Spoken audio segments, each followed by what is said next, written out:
Yeah, DB? Oh, just cleaning out the deadwood. Okay. Look, Mr. Cannell, I just can't afford to be without work right now, not even for a day. I've got a mother and 2 kid sisters. More good luck telegrams. Well, you know how it is.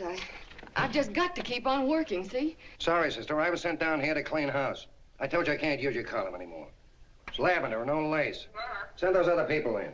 I'll tell you what I'll do. I get $30 a week. I'll take 25, 20 if necessary. I'll do anything you say. It isn't the money. We're after circulation. What we need is fireworks. People are going to hit with sledgehammers. Start arguments. Oh, I can do that. I know this town inside out. Oh, give me a chance, All please. right, come in. Cashier's got your check. Who are these people? Gibbs, Frawley, Cunningham, Giles. Hey, your sister. Don't forget to get out your last column before you pick up your check.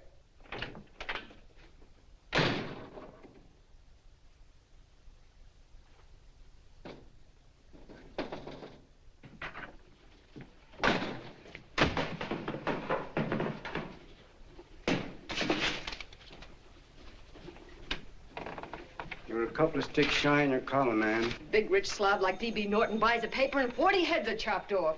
Did you get it, too? Yeah. You too? Oh, Joe. Oh, I'm sorry, darling. Why don't we tear the building down? Before you do, Ann, perhaps you'd better finish this column. Yeah, lavender and old lace. Wait, Joe. Wait. Wants fireworks, huh? Okay.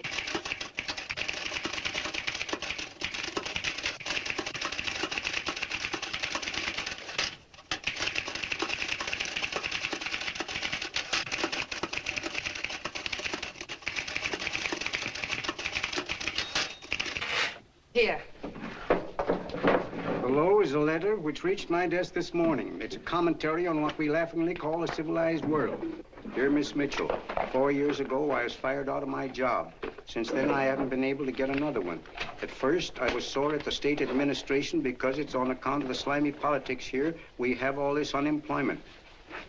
But in looking around, it seems the whole world's going to pot.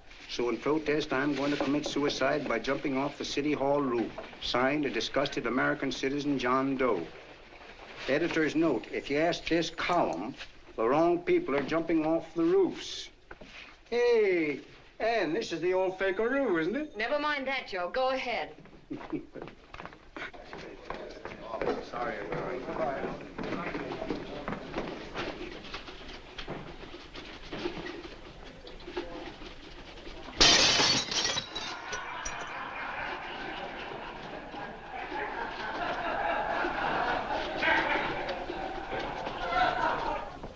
And it's because of the slimy politics that we have all this unemployment here.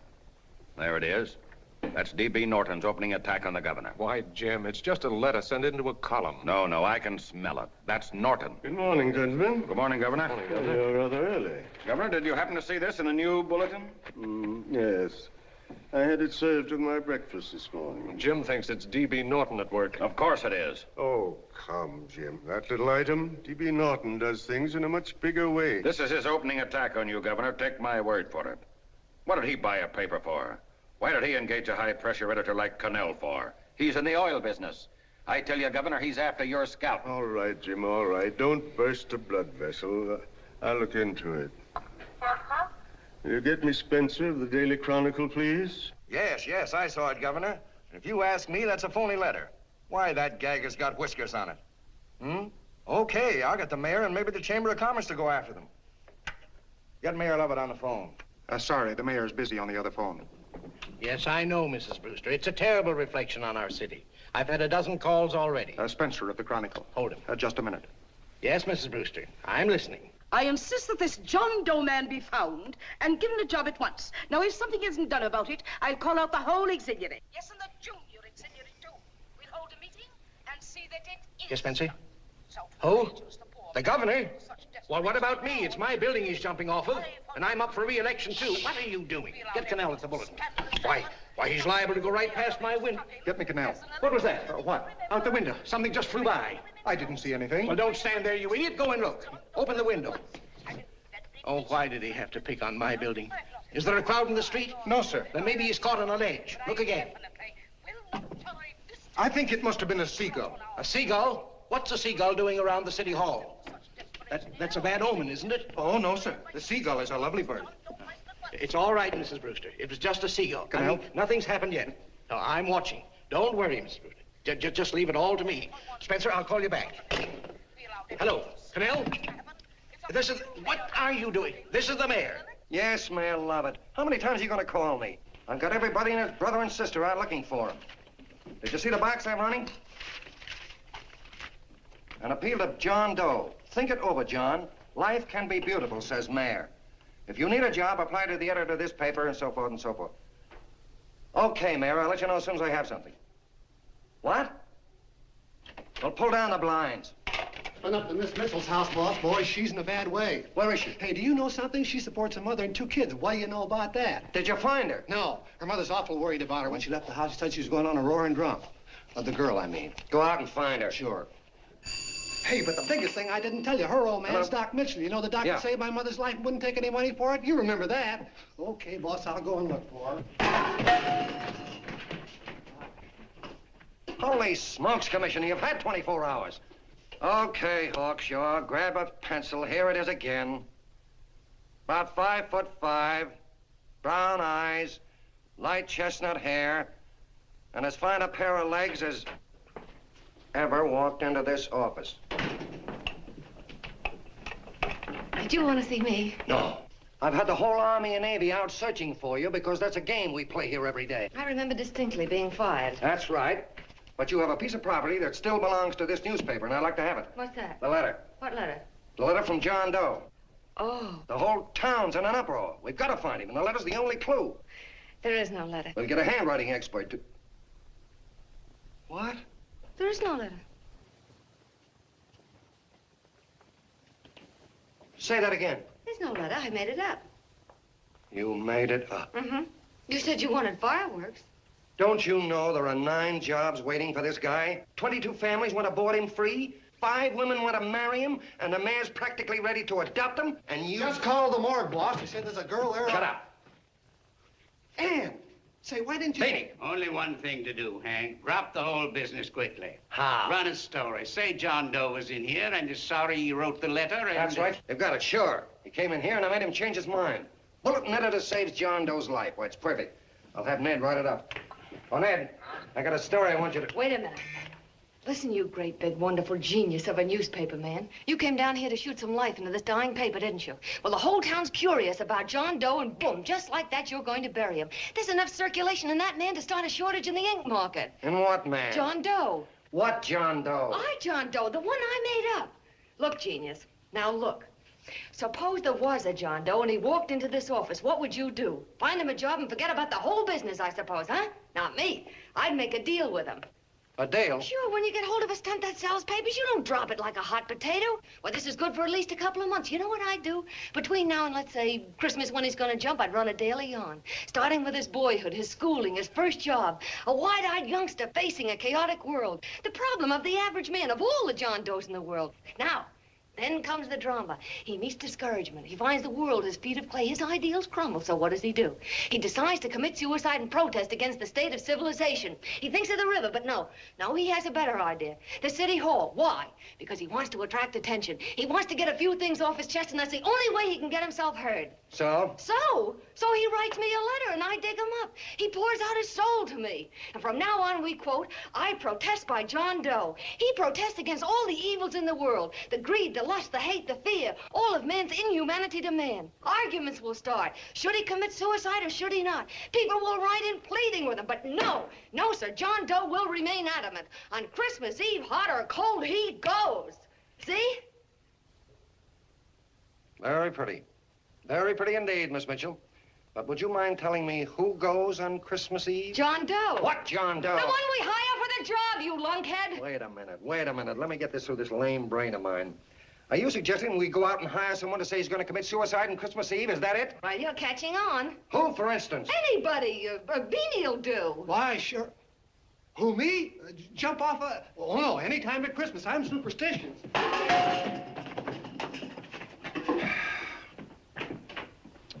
Miss Bishop, do me a favor. Will you go on out and get married and have a lot of babies, but Stay out of newspaper business. Better get that story in, Hank. It's getting late. You're supposed to be a smart guy. If it was raining $100 bills, you'd be out looking for a dime you lost someplace. Holy smokes, wasting my time listening to this mad woman. Look, Chief, look at the Chronicle is running on John Doe. They say it's a fake. Why, the no good that... John Doe story, amateur journalism. It's palpably phony. It's a wonder anyone is taking it serious. What do you think of those guys? That's fine. That's fine. Now fall right into their laps. Go ahead. Say John Doe walked in and called the whole thing off. You know what that's going to sound like on top of this. That's all, Ned. Thank you. All right. Amateur journalism, huh? Why, that bunch of sophomores, I can teach them more about... Hey, boss, get a load of this. What? Look. What do they want? They all say they wrote the John Doe letter. Oh, they all wrote the letter. Tell them all to wait. Look, Mr. Cannell, one of those men is your John Doe. They're desperate and will do anything for a cup of coffee. Pick one out and you can make the Chronicle eat their words. I'm beginning to like this. If you ask me, Hank, you're playing around with dynamite. No. The gal's right. We can't let the Chronicle get the laugh on us. We've got to produce a John Doe now. Amateur journalism, huh? I'll show those guys. Sure, and there's no reason for them to find out the truth either, because naturally, I won't say anything. Okay, sister, you get your job back. Plus a bonus. What bonus? Oh, the bonus of $1,000 the Chronicle was going to pay me for this little document. You'll find it says that I, Ann Mitchell, hereby certify that the John Doe letter was created by me. I can read. Sorry. You think this is worth $1,000, do you? Oh, the Chronicle would consider it dirt cheap. Packs everything, including a gun. Okay, sister, you got yourself a deal. Now let's take a look at the candidates. The one we pick has got to be the typical average man. Typical American that can keep his mouth shut. Show me an American who can keep his mouth shut and I'll eat him. Okay, Beanie, bring him in one at a time.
Did you write that letter to Miss Mitchell?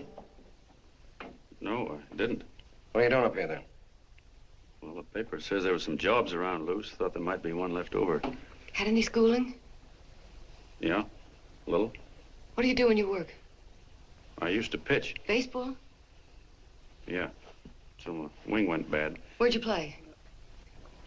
Bush leagues, mostly. How about family? Got any family? No.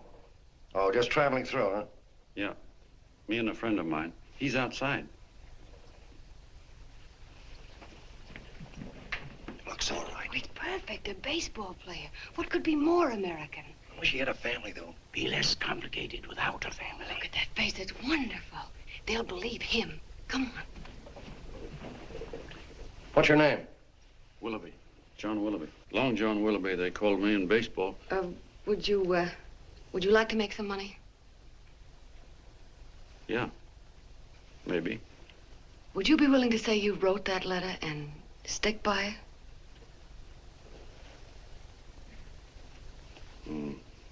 I get the idea. Yeah, maybe. That's our man. He's made to order.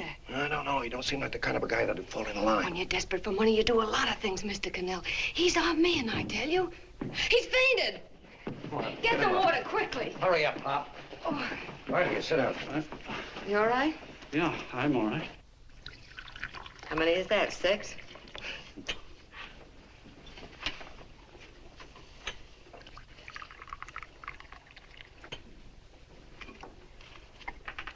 Pretty hungry, weren't you? All this John Doe business is batty, if you ask me. Well, nobody asked you. Trying to improve the world by jumping off buildings. You couldn't improve the world if the buildings jumped on you. Don't mind the colonel. He hates people. He likes you well enough to stick around. Well, that's because we both play doohickeys. I met him in a boxcar a couple of years ago. I was fooling around with my harmonica, and he comes over and joins in. I haven't been able to shake him since.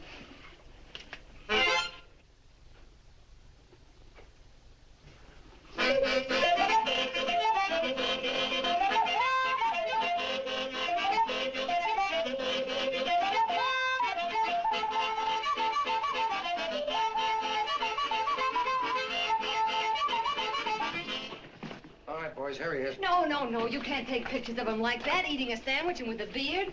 But he's going to jump off a building. Yes, but not because he's out of a job. That's not news. This man's going to jump as a matter of principle. Well, maybe you're right. We'll clean him up and put him in a hotel room under bodyguards. We'll make a mystery out of him. Did you speak to Mr. Norton? Thinks it's terrific. Says for us to go the limit. Wants us to build a bonfire under every big shot in the state. Oh, swell. Is that the contract? Yeah. What's he doing here? Friend of his. They play duets together. Duets? But can we trust him? Oh. I trust him. Oh, you trusted me. Well, that's fine. I suppose he trusts you, too. Oh, stop worrying. He's all right. Okay, but we don't want more than a couple of hundred people in on this thing. Now, the first thing I want is an exact copy of the John Doe letter in your own handwriting. I've got it already. Here. No, that's fine. Now, I want you to sign this agreement. It gives us an exclusive story under your name, day by day, from now until Christmas. On December 26th, you get one railroad ticket out of town. And the bulletin agrees to pay to have your arm fixed. That's what you want, isn't it? Yeah, but it's got to be by Bonesetter Brown. Okay, Bonesetter Brown goes. Here, sign it. Meanwhile, here's $50 spending money. That's fine. Beanie? Yes, boss. Take charge of him. Get him a suite at the Imperial and hire some bodyguards. Yeah, and some new clothes, Beanie. You think we better have him deloused? Yeah. Both of them? Yes, both of them, but don't let them out of your sight. Hey, Beanie, gray suit, huh? Yeah. Okay, fellas.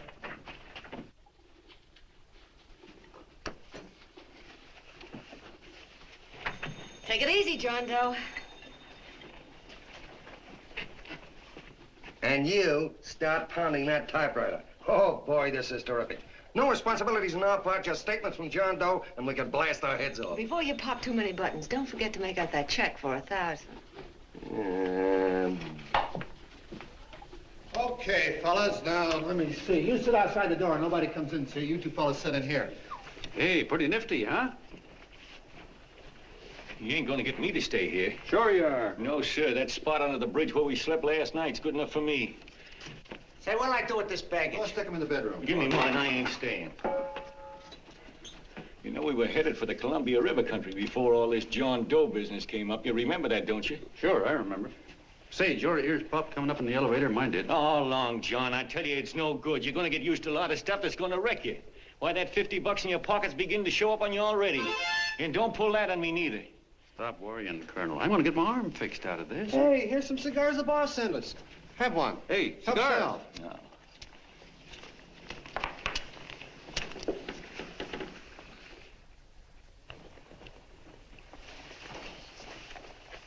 Say, I'll bet you even the major leaguers don't rate an outfit like this. Here, make yourself comfortable. Paper? Yeah, I don't read no papers, and I don't listen to radios either. I know the world's been shaped by a drunken barber, and I don't have to read it. I've seen guys like you go under before. Guys that never had a worry. Then they got a hold of some dough and went goofy. The first thing that happens to a guy... Hey, did you get a load of the bedroom? No. The first thing that happens to a guy like that, he starts wanting to go into restaurants and sit down at a table and eat salads and cupcakes and tea. Boy, what that kind of food does to your system.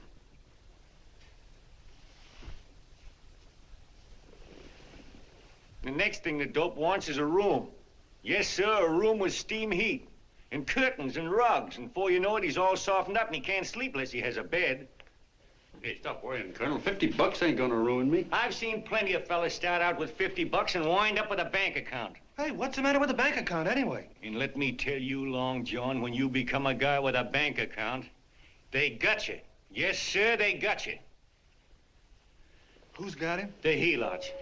Who? Hey, there's the City Hall tower I was supposed to jump off of. It's even higher than this. Who's got him? The Helots. Woo! Hey, wait a minute! You're not supposed to jump till Christmas Eve. Do you want to get me in a jam? If it's going to get you in the jam, we'll do you a favor. I won't jump. And when they got you, you got no more chance than a road rabbit. Hey, who'd you say was gonna get him? Say, is this one of those places where you ring if you want something? Yeah, just use the phone. Boy, I've always wanted to do this. Hey, Doc, look. Look, Doc. Give me that again, will you? Who's gonna get him? The Helots. Who are they? Listen, Sucky, you ever been broke? Sure, mostly often. All right. You're walking along. Not a nickel in your jeans. You're free as the wind. Nobody bothers you. Hundreds of people pass you by in every line of business. Shoes, hats, automobiles, radios, furniture, everything. And they're all nice, lovable people. And they let you alone. Well, is that right? Then you get a hold of some dough, and what happens? All those nice, sweet, lovable people become Helots. A lot of heels. They begin creeping up on you, trying to sell you something. They get long claws, and they get a stranglehold on you. And you squirm, and you duck, and you holler, and you try to push them away, but you haven't got a chance. They got you. First thing you know, you own things. A car, for instance. Now your whole life is messed up with a lot more stuff. You get license fees, and number plates, and gas, and oil, and taxes, and insurance, and identification cards, and letters, and bills, and flat tires, and dents, and traffic tickets, and motorcycle cops, and courtrooms, and lawyers, and fines, and 1,000,001 other things. And what happens? You're not the free and happy guy you used to be. You gotta have money to pay for all those things. So you go after what the other fellas got. And there you are. You're a Helot yourself.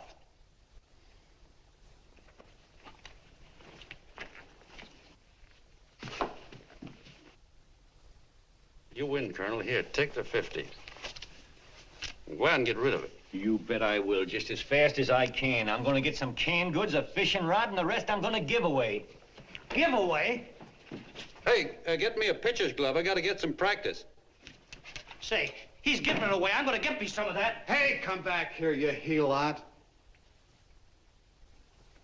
Well, you send up 5 hamburgers with all the trimmings, 5 chocolate ice cream sodas, and 5 pieces of apple pie. No, apple with cheese. Yeah, thanks.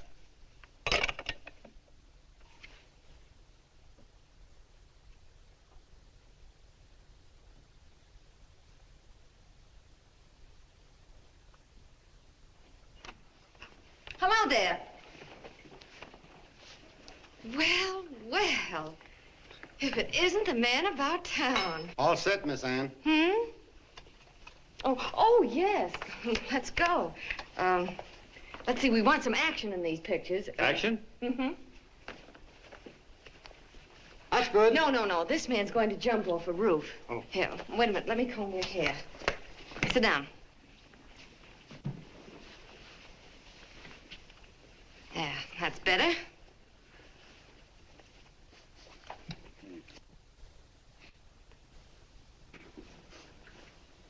You know, he's got a nice face, hasn't he? Yeah, he's pretty. Yeah, sit down, quiet egghead. All right, now a serious expression. Can't. I'm feeling too good. Oh, come on now, this is serious. You're a man disgusted with all of civilization. With all of it? Yes, you're sore at the world. Come on now. Oh, crabby guy, huh? Yeah.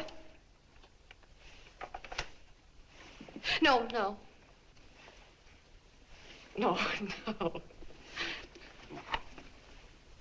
No, look, you don't have to smell the world. Well, all those guys in the picture Never mind stand... those guys. All right, stand up. Now, let's see what you look like when you protest. Against what? Against anything, just protest. You got me. Oh, look, I'm the umpire, and you just cut the heart of the plate with your fast one, and I called it a ball. What would you do? Oh, you did, huh? Yeah. Why can't you call him right, you boneheaded... Grab it, Eddie, grab it!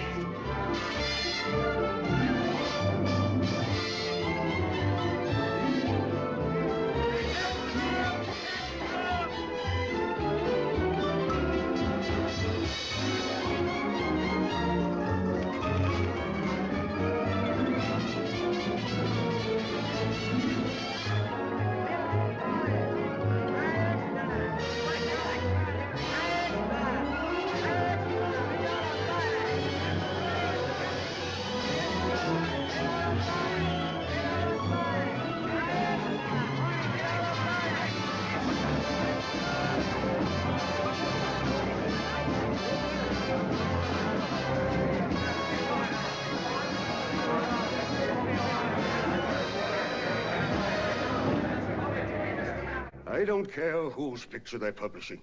I still say that this John Doe person is a myth, and you can quote me on that. And I'm going to insist on his being produced for questioning. You know as well as I do that this whole thing is being engineered by a vicious man with a vicious purpose, Mr. D.B. Norton.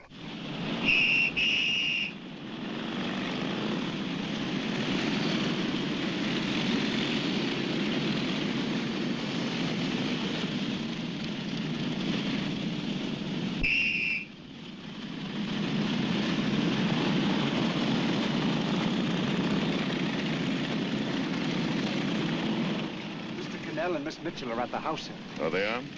All right. Come on. Personally, I think it's just plain stupidity to drop it. Now, you should see his fan mail, thousands. Why, it's going over like a house afire. What are you afraid of, Cannell? It's doubled our circulation. Yeah, but it's got everybody sore. Ads are being pulled. The governor's starting a libel suit. What's more, they all know John Doe's a phony, and they insist on seeing Well, what about it? Let them see him. We'll go on one better. They can also hear him. You own a radio station, Mr. Norton. Why not put him on the air? Watch out for this damn DB. She'll drive you batty. Oh, Look, what? we can't let him get to this Bush League pitcher and start popping him. Good night. Now, tell him what that screwball might do. I walk in yesterday, here he is, standing on a table with a fishing pole, fly casting. Take my advice and get him out of town before this thing explodes in our faces. If you do, Mr. Norton, you're just as much of a dumb cluck as he is. Excuse me. No, you got yourself a meal ticket and you hate to Sure, let it's go. a meal ticket for me, I admit it, but it's also a windfall for somebody like Mr. Norton who's trying to crash national politics. That's what you bought the newspaper for, isn't it? You want to reach a lot of people, don't you? Well, put John Doe in the air and you can reach 130 million of them. He can say anything he wants and they'll listen to him. All right, we'll forget the governor and the mayor and all the small fry like that. This can arouse national interest. If he made a hit around here, he can do it every place else in the country. And you'll be pulling the strings, Mr. Norton. Go down to the office and arrange for some radio time. Well, DB, you're not going to as fall. soon as possible. Okay. I just came in to get warm myself. Come on, let's go. Don't you go. I want to talk to you.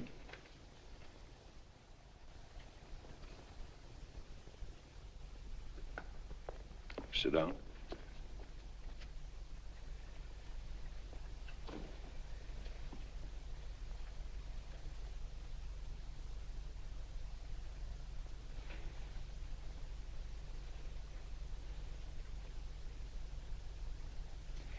Hey, this John Doe idea was yours, huh? Yes, sir.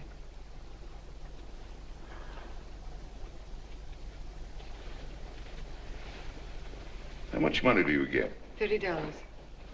$30. Well, what are you after? I mean, what do you want? A journalistic career? Money. Money? Well, I'm glad to hear somebody admit it. Do you suppose you could write a radio speech that would put that fellow over? Oh, I'm sure I can. Do it, and I'll give you $100 a week. $100? That's only the beginning. You play your cards right, and you'll never have to worry about money again. Oh, I knew it. Hello. Hello. Whenever there's a pretty woman around. This is my nephew, Ted Sheldon, Miss Mitchell. How do you do? How do you do? All right, Casanova, I'll give you a break. See that Miss Mitchell gets a car to take her home. Always reading my mind, aren't you? Thank you very much for everything. And Miss Mitchell, I think from now on you'd better work directly with me. Yes, sir.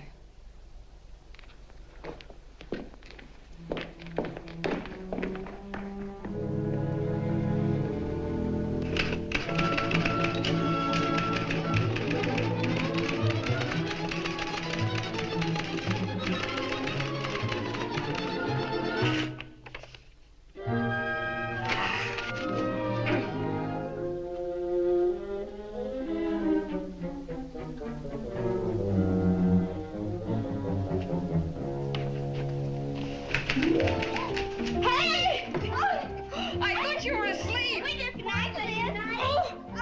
Oh, you little brat, you're just falling. I said good night. Come, children. It's past your bedtime. Go on, Mama. Come on. Now, pooch off Stick your fork through me. I'm done. I'll never get this speech right. Oh, yes, you will, Ann, dear. You're very clever. Yeah, I know. What are you looking for? Your purse, I need $10. What for? I gave you 50 just the other day. Yes, I know, dear, but Mrs. Burke had her baby yesterday. 9 pounds. And there wasn't a thing in the house. And then the community chest lady came. And the 50's all gone, huh? Who's the 10 for? The Websters. The Websters. You remember those lovely people your father used to take care of. I thought I'd buy them some groceries. Oh, Anne, dear, it's a shame those... You're marvelous, Ma. You're just like Father used to be. Do you realize a couple of weeks ago we didn't have enough to eat ourselves? Well, yes, I know, dear, but these people are in such need. And we have plenty now. If you're thinking of that $1,000, forget it. It's practically all gone. We owed everybody in town. Now, you just gotta stop giving all your money away. Oh, Anne, dear. Oh, I'm sorry, Ma. Oh, don't pay any attention to me. I guess I'm just upset about all this. Gee whiz, here I am with a great opportunity to get somewhere, to give us security for once in our lives, and I'm stuck. If I could put this over, your Mrs. Burke can have 6 babies. You mean this speech you're writing? Yeah, I don't know. I simply can't get it to gel. I created somebody who's going to give up his life for a principle. Hundreds of thousands of people are going to listen to him over the radio. And unless he says something that's sensational, it's just no good. Well, honey, of course, I don't know what kind of a speech you're trying to write, but judging from the samples I've read, I don't think anybody will listen. What? Darling, there's so many complaining political speeches. People are tired of hearing nothing but doom and despair on the radio. If you're going to have him say anything, why don't you let him say something simple and real, something with hope in it? If your father were alive, he'd know what to say. Oh, yeah. Father certainly would. Wait a minute.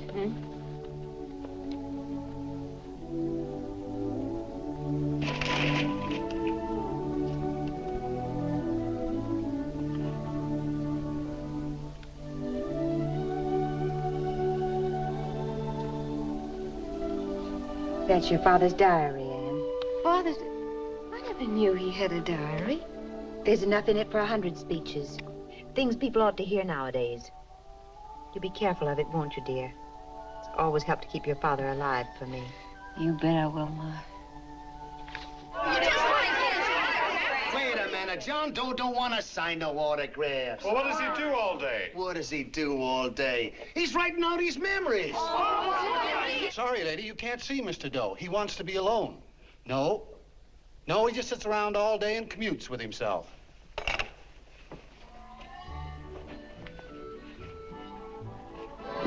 Oh!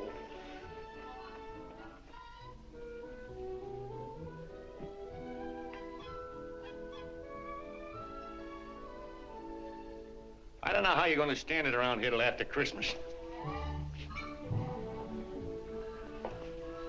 I'll bet you ain't heard a train whistle in 2 weeks.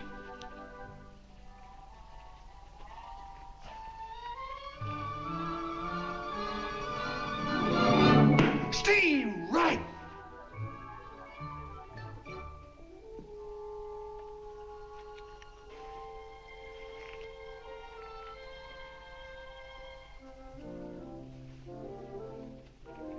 I know why you're hanging around.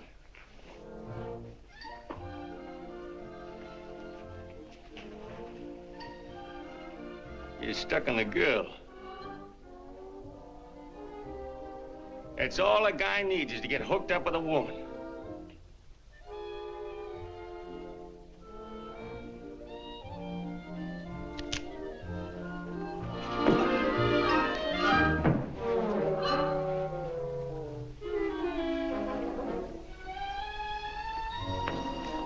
What was that, a single?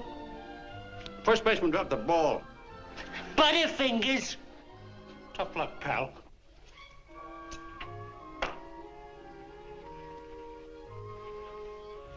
Guy has a woman on his hands. First thing he knows, his life is balled up with a lot more things. Furniture.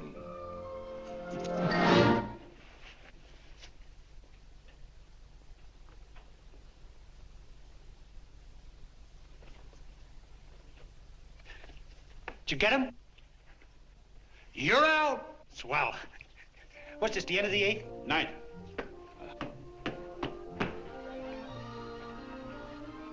Hey, Beanie, there's a couple of mugs in the Chronicle snooping around out here. Ah.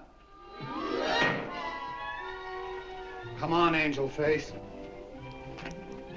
Gangway. What's the score, Angel Face? 3-2, our favor. Gee, that's great.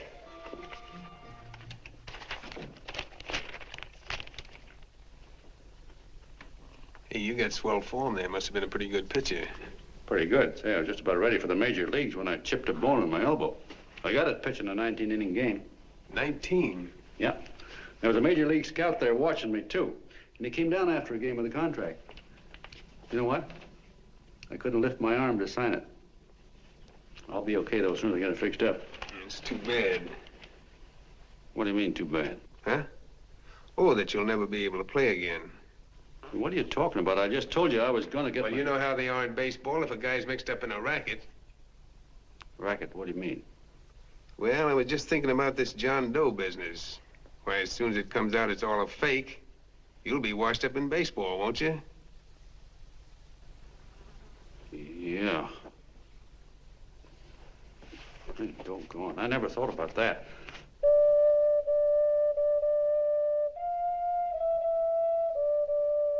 Gosh. And another thing, what about all the kids in the country? The kids that idolize ball players. What are they gonna think about you? Yeah. Hey, Colonel. Did you hear that? I gotta figure some way out of this thing. Elevators are still running. I know one way you can do it. How? Well, when you get up there on the radio, all you have to do is to say the whole thing's a frame-up. Make you a hero sure as you're born. Yeah, but how am I gonna get my arm fixed? Well, that's a cinch. I know somebody that'll give you $5,000 just to get up on the radio and tell the truth. $5,000? Yeah, $5,000, and he gets it right away. You don't have to wait till Christmas. Look out, Long John. They're closing in on you. Say, who's putting up this dough? Fellow runs the Chronicle. Here's the speech you make, and it's all written out for you. $5,000. Holy mackerel, I can see the helots coming, the whole army of them. It's on the level.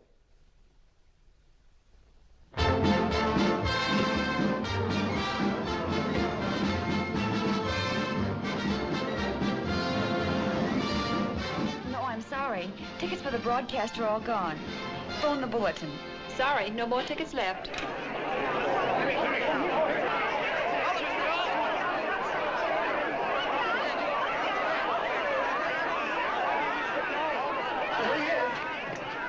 Hello, John. All set for the big night? Swell. Turn around. One moment. Now stand still. Hold it, Mr. Doe. Hold it. Big smile, Mr. Doe. That's right. Okay, Jeannie, that's All right, all. Take stand him here. out. Come on. Now, look, John, here's the speech. It's in caps and double spaced. You won't have any trouble reading it. Not nervous, are you? No. Of course not. He wouldn't be. Who? John Doe, the one in there. Hey, don't let your knees rattle. It picks up on the mic. Oh, Beanie, you needn't be nervous, John. All you have to remember is to be sincere. Pick up that phone, Miss Mitchell. It's for you. Okay. Hello? Yes, Mother. Oh, thank you, darling. Oh, there he is, the poor dear man. Oh, good luck to you, Mr. Doe. We want you to know that we're all for you. The girls all decided that you're not to jump off any roof at all. Even if we have to go to we'll stop it. You got the speech I gave you? Yeah. Now, look. I'll give this money to the colonel just as soon as you get started. We'll have a car waiting at the side entrance for you. Okay. How'd you get in here? Huh? Oh, I just came in to wish him luck. Come on, out. Mother says good luck, too. John, when you read that speech, please believe every word of it. He's turned out to be a wonderful person, John. Who? John Doe, the one in the speech. Oh. You know something? I've actually fallen in love with him. All right, there he is, sister. Now, come on, plenty of both. What's the idea? No, that's too much. That's not so much. Come on, that's it. Oh, this is no time for cheap publicity, Mr. Cannell. Listen, if that guy lays an egg, I want to get something out of it. I'm getting a Jane Doe ready. Oh, come on. Here. Will you, fellas? Here, Give me a all right, chance. that's I enough. have to raise just one more. Well, that's fine, honey. You go ahead. After you've been to you honey. Go ahead. How you doing? Oh. All right, Benny, bring him in. Holy smoke, a half a helot. There you are, boss, just like you ordered. Symbols of little people. Okay, get him up. All right, young fella. This is ridiculous, Mr. Cannell. Come on, give me a chance. The man's on the air. Look at him. Oh, fellas, of course you can have all the pictures you want afterwards. No, come on, afterwards. You can have a... Come on, that's right. Afterwards, you can get all the pictures you want. Thank you very much. Come on, will you? Afterwards, that's right. Come on, Snooks, you better bail out. Okay, goodbye, Mr. Doe. Beanie. All right. Better get ready. 1 minute to go. Wow, 1 minute to go and the score is nothing to nothing. Now, please, John, you won't let me down, will you? Will you? Of course you won't. If you'll just think of yourself as the real John Doe. Listen, everything in that speech are things a certain man believed in. He was my father, John. And when he talked, people listened. And they listened to you, too. Funny. You know what my mother said the other night? She said to look into your eyes, that I'd see Father there. Hey, what do you say? Okay, we're coming. Come on. Now, listen, John, you're a pitcher. Now get in there and pitch. Good luck. Give him room, let him through. Come on.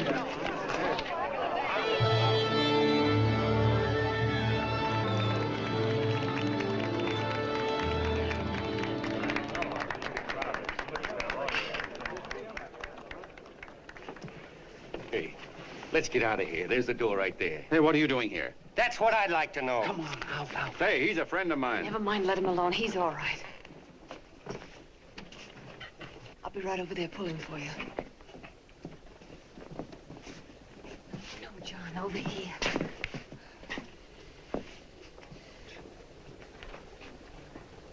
Stand by.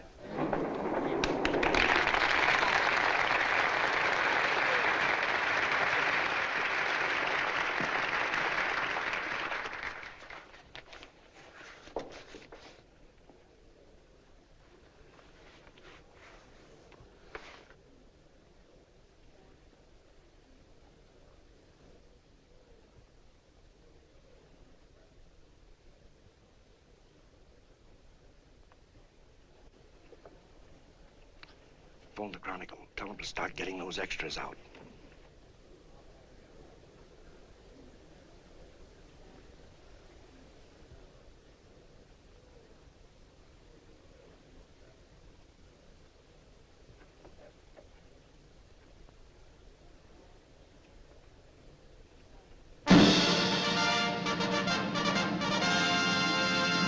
And good evening, ladies and gentlemen. This is Kenneth Fry speaking for the New Bulletin. Tonight we give you something entirely new and different. Standing beside me is the young man who has declared publicly that on Christmas Eve he intends to commit suicide, giving as his reason, quote, "I protest against the state of civilization," end quote. Ladies and gentlemen, the New Bulletin takes pleasure in presenting the man who is fast becoming the most talked of person in the whole country, John Doe.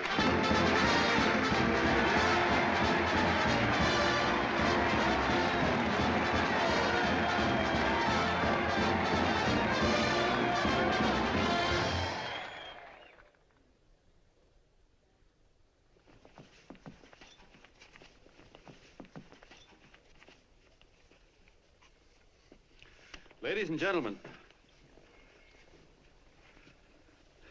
I am the man you all know as John Doe. I took that name because it seems to describe the average man. And that's me. and that's me.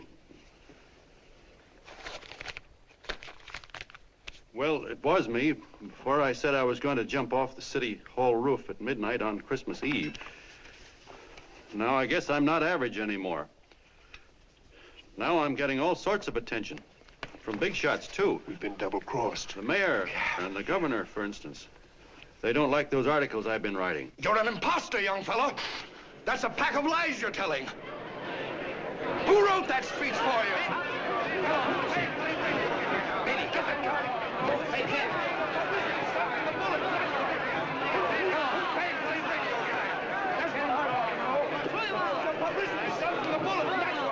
Spencer. Ladies and gentlemen, the disturbance you just heard was caused by someone in the audience who tried to heckle Mr. Doe. The speech will continue.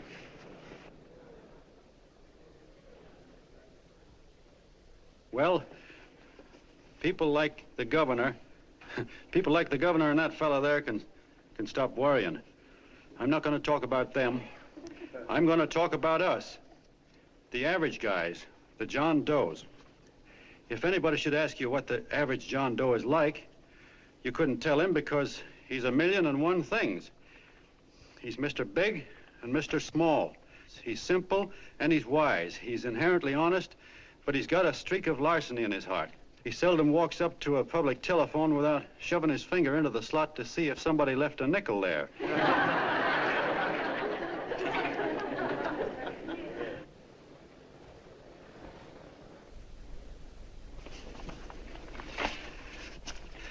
He's the man the ads are written for. He's the feller everybody sells things to. He's Joe Dokes, the world's greatest stooge and the world's greatest strength.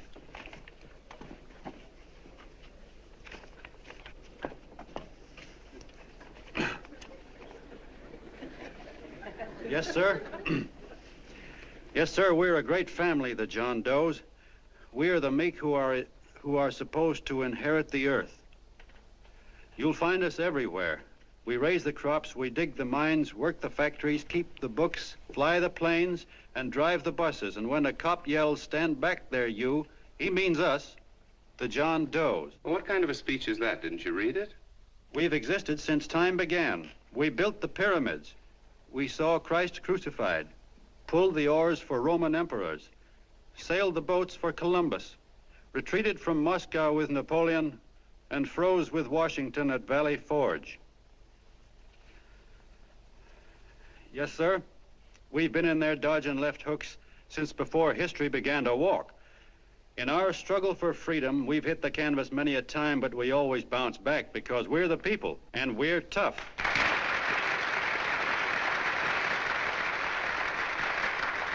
They've started a lot of talk about free people going soft, that we can't take it. That's a lot of hooey. A free people can beat the world at anything, from war to tiddlywinks, if we all pull in the same direction.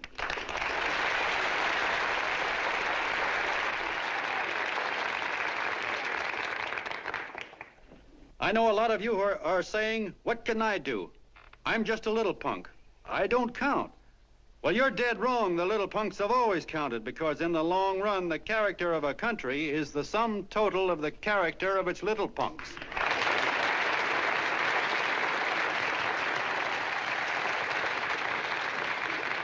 But we've all got to get in there and pitch. We can't win the old ball game unless we have teamwork. And that's where every John Doe comes in. It's up to him to get together with his teammate. And your teammate, my friends, is the guy next door to you. Your neighbor. He's a terribly important guy, that guy next door. You're going to need him, and he's going to need you, so look him up. If he's sick, call on him. If he's hungry, feed him. If he's out of a job, find him one. To most of you, your neighbor is a stranger, a guy with a barking dog and a high fence around him. Now, you can't be a stranger to any guy that's on your own team. So tear down the fence that separates you. Tear down the fence, and you'll tear down a lot of hates and prejudices. Tear down all the fences in the country, and you'll really have teamwork.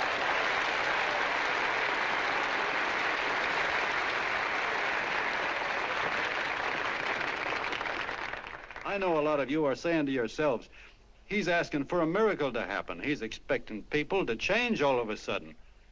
Well, you're wrong. It's no miracle. It's no miracle because I see it happen once every year, and so do you, at Christmas time. There's something swell about the spirit of Christmas, to see what it does to people, all kinds of people. Now, why can't that spirit, that same warm Christmas spirit, last the whole year round? Gosh, if it ever did, if each and every John Doe would make that spirit last 365 days out of the year, we'd develop such a strength, we'd create such a tidal wave of goodwill that no human force could stand against it. Yes, sir, my friends, the meek can only inherit the earth when the John Does start loving their neighbors. You better start right now. Don't wait till the game is called on account of darkness. Wake up, John Doe. You're the hope of the world.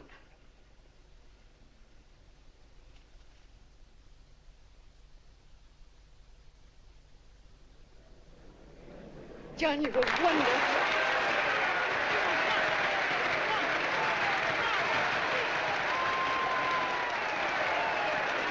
Let's get out of here. Now you're talking.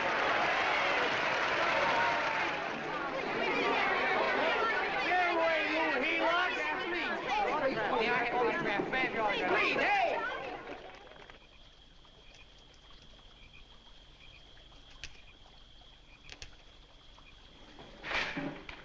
I knew you'd wake up sooner or later. Boy, am I glad we got out of that mess. I had the $5,000 sewed up. Could have been on my way to old Doc Brown. You're a pitcher, John, she says. Now, go in there and pitch. What a sucker. Yeah, she's a heel-lot just like the rest of them. It's lucky you got away from her. What was I doing up there making a speech anyway? Me, huh? Geez, the more I think about it, the more I could... Tear down all the fences. Why, if you tore one picket off of your neighbor's fence, he'd sue you. $5,000 had it right in my hand. What do you mean he ran away? Well, go after him, find him. That man is terrific.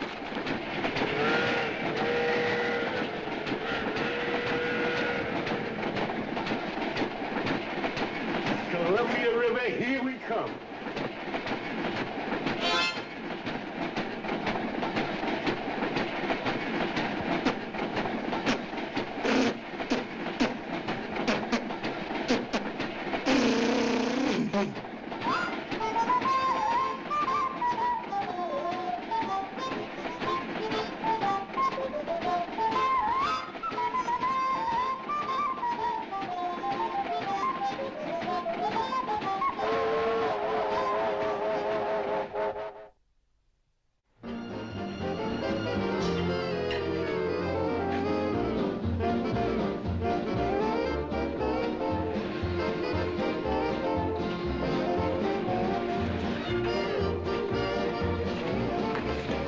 Jitterbugs. Yeah. Say, how much money we got left? 4 bits. Better make it donuts, huh? Yeah.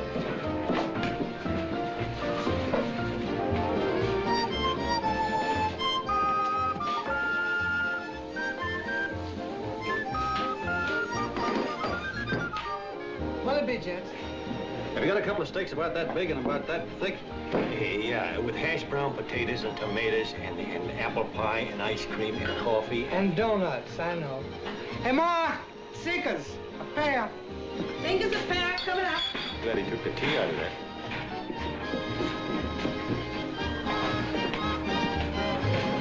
Hey, look. Join the John Doe Club. John Doe Club?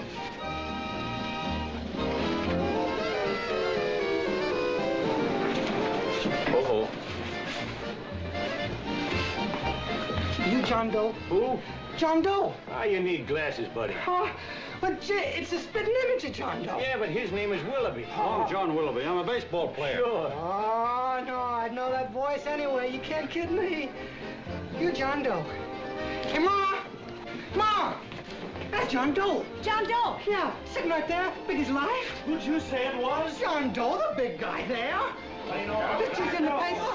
That's John Guy. John Doe. John Doe. Sitting right there, John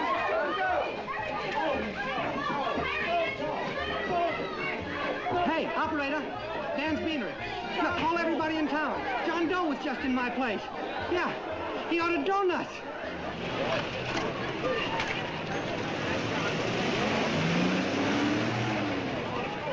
John Doe, let's see John Doe.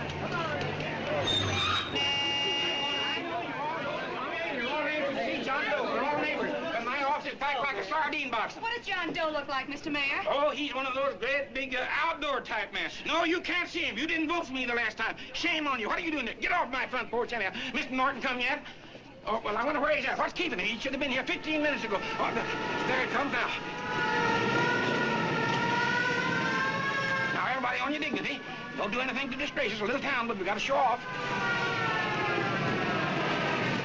Better let me talk to him. All right, but present it to him as a great cause for the common man. Ah, here they come. Now, give him room down there. Give him room, folks. Come on, now. Come on, here they come. Here they come. Here's Mr. Norton. How do you do, Mr. Norton? I'm Mayor Hawkins. You're Mr. Loudfire. Let me go, you darn fool. I'm the mayor. Mr. Norton. Mr. Norton. Mr. Norton. I'm Mayor Hawkins. Your office telephoned me to hold him. Well, that's fine. How is he? Oh, he's fine. He's right in my office there. You know, it's a great honor having John Doe here, and you, too. Haven't had so much excitement since the old City Hall burned down. People are so excited and they'll tear his clothes off. Oh, Matilda, darling, phone the newspapers, tell them Mr. Norton's here. Step right inside, Mr. Norton. My office. Very comfortable here, Mr. Norton. Just had it air conditioned. Gangway, please. Get room for Mr. Norton. Gangway. Gangway. Here he is, Mr. Norton. Well taken care of. The neighbors are serving him a light lunch. Hello, John. Well, Mr. Mayor, if you don't mind, we'd like to talk to him alone. Why, certainly, certainly. All right, everybody. Clear out. But you... Everybody, quickly now. Come on. Come on. Come on.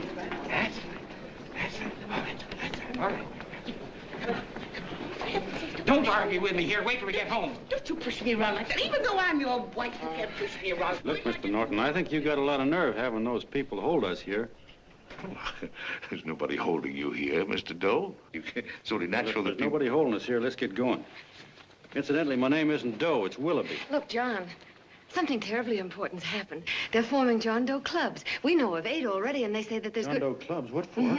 To carry out the principles you talked about in your radio speech. I don't care what they're forming. I'm on my way, and I don't like the idea of being stopped either. Oh, but you don't know how big this thing is. You should see the thousands of telegrams we've received and what they're saying about you. Look, it started as a circulation stunt, didn't it? Well, you got your circulation. Now, why don't you let me alone? Oh, it started as a circulation stunt, but it isn't anymore. Mr. Norton wants to get back of it and sponsor John Doe clubs all over the country. He wants to send you on a lecture tour. Me? Uh-huh. Well, certainly, with your ability to influence people, it might grow into a glorious movement. Say, let's get something straight here. I don't want any part of this thing. If you got an idea I'm going around lecturing to people, why, you're crazy. Baseball's my racket, and I'm sticking to it. Come on, Colonel, let's get out of here. John, please, please. I just got rid of one crowd. Oh, but please, Mr. Mayor, tell him the John Doe Club wants to talk to him. Let them in, Mr. Mayor. Let them come in. Okay, folks, but remember your manners. No stampeding. Walk slow, like you do when you come to pay your taxes.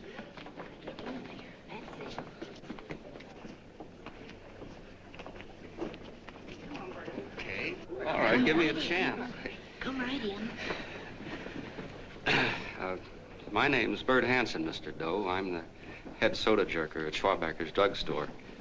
Well, sir, you see, me and my wife, we heard your broadcast, and we got quite a bang out of it, especially my wife. Kept me up half the night saying, that man's right, honey. The trouble with the world is nobody gives a hoot about his neighbor. That's why everybody in town's sore and cranky at each other. And I kept saying, well, that's fine, but how's a guy gonna go around loving the kind of neighbors we got? Old Sourpuss, for instance. You see, Sourpuss Smithers is a guy lives all alone next door to us. He's a cranky old man that runs a second-hand furniture store. We haven't spoken to him for years. I always figured he was an ornery old gent that hated the world because he was always slamming his garage door and playing the radio so loud he kept half the neighbors up. Well, anyway, the next morning, I'm out watering the lawn, and I look over, and there's Sourpuss on the other side of the hedge straightening out a dent in his fender. And my wife yells to me out the window. She says, go on, speak to him, Bert. And I figured, well, heck, I can't lose anything, so I yelled over to him, good morning, Mr. Smithers. He went right on pounding his fender. Was I burned? So I turned around to give my wife a dirty look, and she said, louder, louder, he didn't hear you. So in a voice you could have heard in the next county, I yelled, good morning, Mr. Smithers.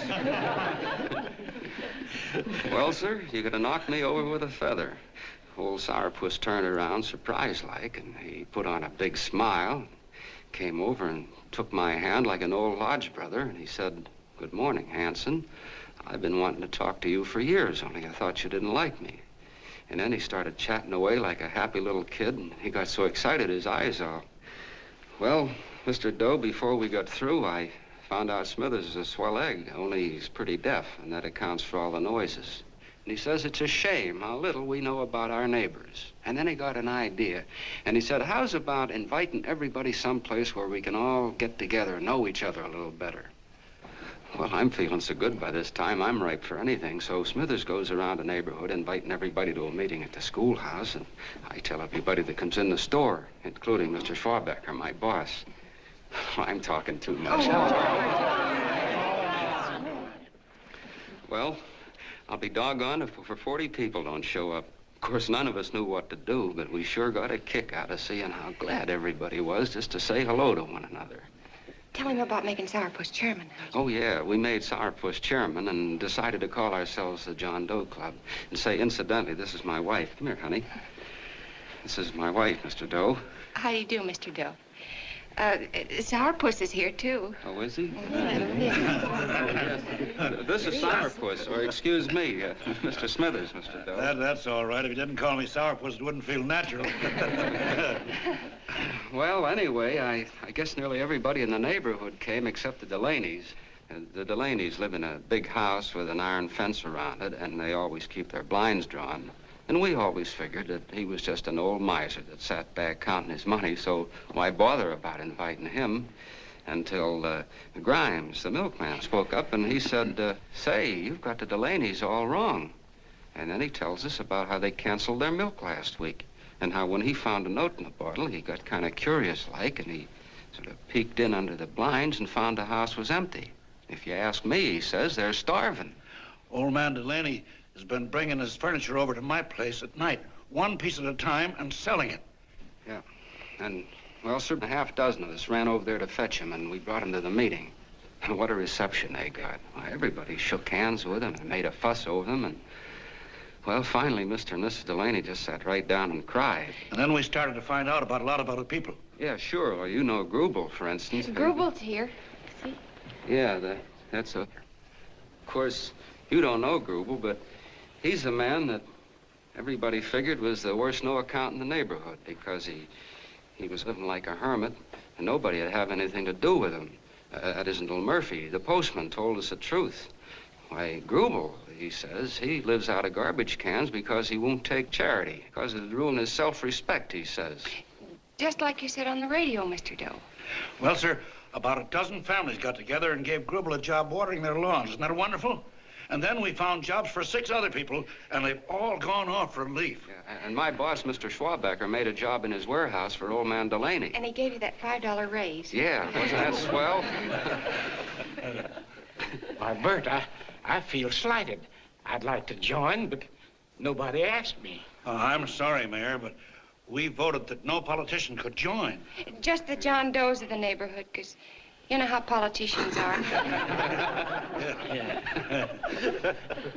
Well, the reason we wanted to tell you this, Mr. Doe, was just to give you an idea of what you started. And from where I'm sitting, I don't see any sense in you jumping off any building. No. Well, thank you for listening. Goodbye, Mr. Doe. You're a wonderful man, and it strikes me you can be mighty useful walking around for a while. Hey, goodbye, Mr. Doe. Goodbye, Mr. Doe.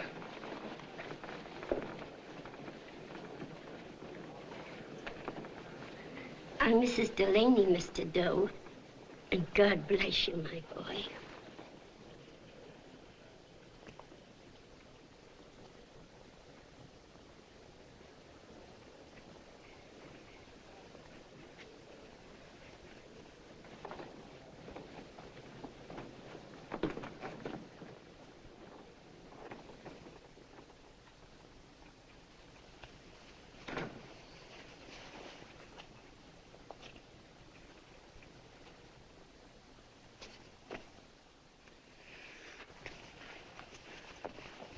Gee whiz, I'm all mixed up.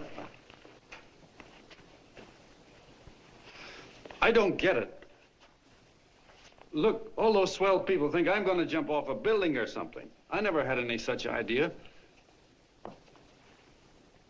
Gosh. The fellow'd have to be a mighty fine example himself to go around telling other people how to... Say, look, what happened the other night was on account of Miss Mitchell here. She wrote the stuff. Don't you see what a wonderful thing this can be? But we need you, John. You're hooked. I can see that right now. They got you. Well, I'm through. For 3 years, I've been trying to get you up to the Columbia River country. First, it was your glass arm. Then it was the radio. And now it's the John Doe clubs. Well, I ain't waiting another minute. Gangway, you helots. Hey, Colonel, wait a minute. Oh, please. Hey, Colonel! I want you personally to go along with John Doe and Miss Mitchell and handle the press and the radio. Me? Yes, I don't want to take any chances. And Johnson. Yes, Stevie? Your crew will do the mop-up job. They'll follow John Doe into every town, see that the clubs are properly organized and the charter's issued. Right. There are only 8 flags up there now. I want to see that map covered before we get through.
like wildfire. If they made demands, I'd understand it. But the John Does ask for nothing. People are going off relief. If this keeps up, I'll be out of a job. As soon as it gets strong enough, we'll find out what John Doe wants. 30 every Thursday. 60 at 60. Who knows what? I'm sorry, boss. They just won't let anybody talk politics to them. It's crazy. We've got to get to them.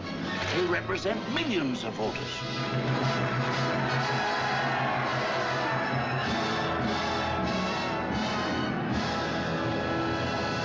I tell you, ladies and gentlemen, this thing has been nothing short of a prairie fire. We've received so many applications for charters to the John Doe clubs, we haven't been able to take care of them. I'd hate to have that many pins stuck in me. This John Doe convention is a natural. It's going to put our city on the map. Why, over 2,400 John Doe clubs are sending delegates. Can you imagine that? You, Mr. Mayor, will be the official host. You will make the arrangements for decorating the city, parades, and a reception for John Doe when he gets home. And don't wear your high hat. No high hat? No high hat. And from you, Cannell, I want a special John Doe edition every day until the convention is over. And now, if you will, please step into the outer office and look your prettiest because there are photographers there to take pictures of this committee. Don't worry, Libby. Everything will be taken care of. Isn't it all too wonderful? Gather down here in a nice group now. Get a nice picture of you. Oh, Mr. Mayor, would you step down in front row, please? You ladies get close to him. That's it. Well, I don't get it. Get what? Look, DB, I'm supposed to know my way around. This John Doe movement has cost you a fortune. Now, this convention is going to cost plenty. Well? Well, I'm stuck with 2 and 2, and I'm a sucker if I can make 4 out of it. Where do you come in? You'll have the satisfaction of knowing that my money has been spent for a worthy cause. I see. I better stick to running the paper, huh? I think maybe you better had. And Cannell, I'd like to have the John Doe contract, all the receipts for the money we advanced him, and the letter Miss Mitchell wrote, for which I gave her $1,000. Yes, sure. Well, we leave for the airport. Half an hour. Is that Johnny boy's room? Better hustle him up. He'll be ready on time. He's packing. Ah, good. Did you see his picture on the cover of Time? Yeah. I gotta give you credit, Annie girl. I've handled a good many big promotions in my time. Everything from a World's Fair to a Channel swimmer. But this one has certainly got me spinning.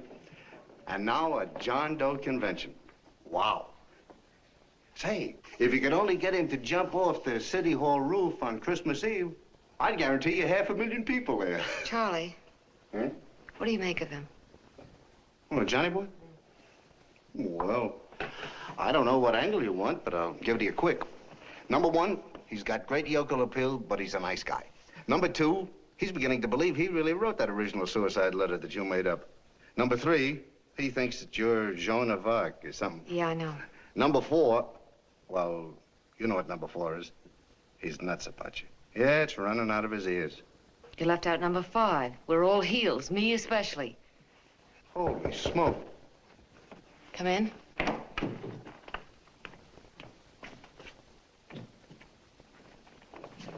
Small pack. Good. I'll go and get Beanie Boy.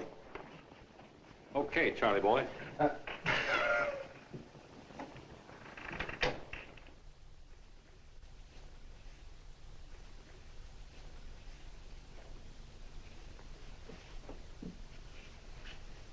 Can I help you pack? No, thank you.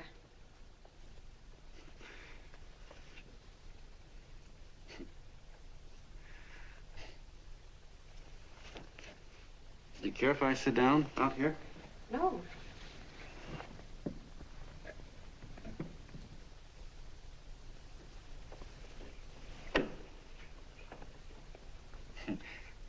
You know, I had a crazy dream last night.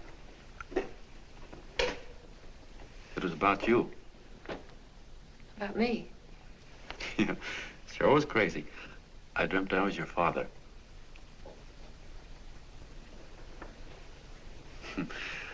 There was something I was trying to stop you from doing. So I got up out of bed and I walked right through the wall here, right straight into your room. You know how dreams are. And there you were in bed. But you're a little girl, you know, about 10. And very pretty, too. So I shook you, and the moment you opened your eyes, you hopped out of bed and started running like the devil in your nightgown. You ran right out the window there, and you ran out over the tops of buildings and roofs and everything for miles. And I was chasing you. And all the time you were running, you kept growing bigger and bigger and bigger, and pretty soon you were as big as you are now, you know, grown up. And all the time I kept asking myself, what am I chasing her for? And I didn't know. Isn't that a hot one? Well, anyway, you ran into some place, and then I ran in after you, and when I got there you were getting married. And the nightgown had changed into a beautiful wedding gown. You sure look pretty, too. And then I knew what it was I was trying to stop you from doing. Dreams are sure crazy, aren't they? Well, would you like to know who it was you were marrying? Oh, a tall, handsome Hugh Bangy, I suppose. No, not that bad. It was that fellow that sends you flowers every day. What's his name? Mr. Norton's nephew? Ted Sheldon. Yeah, that's the one. But here's the funniest part of it all. I was the fella up there doing the marrying, you know, the justice of peace or something. You were? I thought you were chasing me. Well, yes, I was, but I was your father then, you see. But the real me, John Doe, or that is, Long John Willoughby, I was the fella up there with the book. You know what I mean? I guess so. Then what happened? Well, I took you across my knee and I started spanking you. That is, I didn't do it. I mean, I did do it, but it wasn't me, you see. I was your father then. Well, I held you across my knee and I said, Annie, I won't allow you to marry a man that's just rich or that has his secretary send you flowers.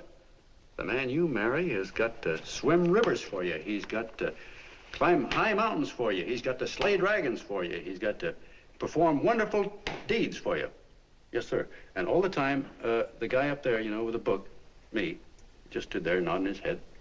And he said, go to it, Pop. Whack her one from me, because that's just the way I feel about it, too. So he said, come on down here and whack her yourself. So I came down and I whacked you a good one, see? Then he whacked you, and I whacked you another one, and we both started whacking you like... Well, if you're through whacking her, come on, let's get going. Okay, fellas, right in here. You go out the side entrance, there's a bunch of autograph seekers out front. We'll be down with the bags in a minute. Come on, don't make a government project out of this. Hi, Benny. When's our plane take off again? Couple of minutes. How many people do you think we've talked to already, outside the radio, I mean? Oh, I don't know. About 300,000. 300,000.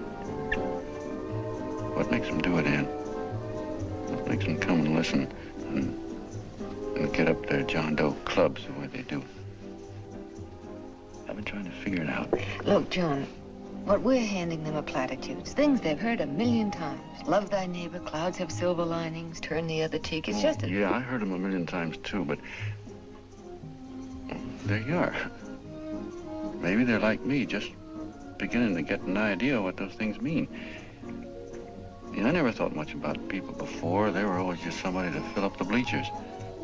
And the only time I worried about them is when they didn't come in to see me pitch. You know, lately I've been watching them when I talk to them. I could see something in their faces. I could feel that they were hungry for something. You know what I mean? Maybe that's why they came. Maybe they're just lonely and wanted somebody to say hello to. I know how they feel. I've been lonely and hungry for something practically all my life.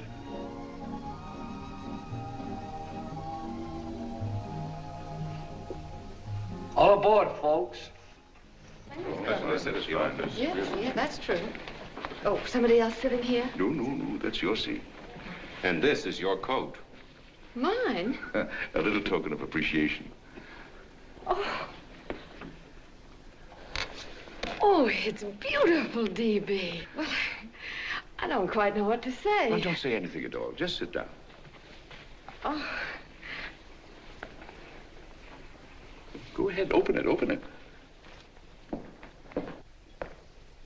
Oh. lovely. And a new contract goes with it. Well, come on, spring it. You've got something on your mind. It must be stupendous. You know, that's what I like about it. Right to the point, like that. All right, Practical Annie, here it is. Tomorrow night, before a crowd of 15,000 people and talking over a nationwide radio hookup, John Doe will announce the formation of a third party. A third party? Yes, the John Doe Party.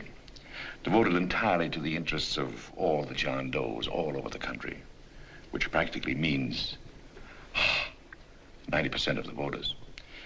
He will also announce the third party's candidate for the presidency.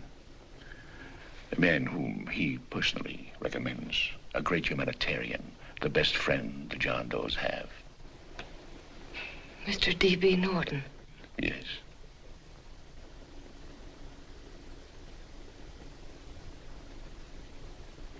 Wow.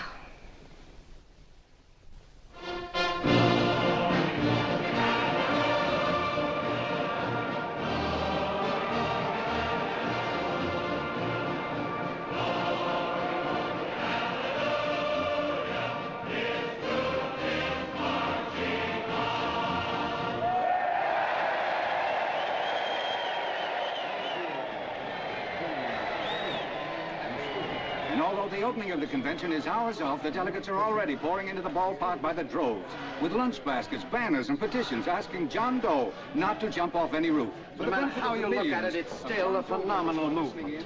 These John Does, or the hoi polloi, as you've heard people call them, have been laughed at and ridiculed, but here they are, gay and happy, having traveled thousands of miles, their expenses paid by their neighbors, to come here to pay homage to their hero, John Doe. And in these days of wars and bombings, it's a hopeful sign that a simple idea like this can sweep the country. An idea based on friendliness, on giving and not taking, on helping your neighbor and asking nothing in return. And if a thing like this can happen, don't let any of your grumbling friends tell you that humanity is falling apart. This is John B. Hughes, signing off now and returning you to our main studio until 9 o'clock, when the convention will officially open. Oh, John, come in. Say, I'm it's raining out a little. That's all right. It's good to see you. Sit down. Thanks.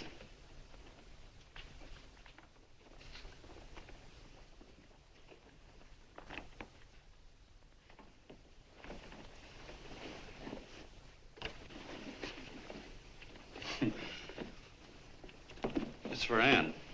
Oh, how nice. Thank you very much. Flowers. I'm terribly sorry she isn't here. She isn't? No, she just left. I'm surprised you didn't run into her. She went over to Mr. Norton's house. Oh. Did you want to see her about something important? Yeah, well, no, it'll wait. Say, he's a nice man, isn't he? Mr. Norton, I mean. He's done an awful lot for the...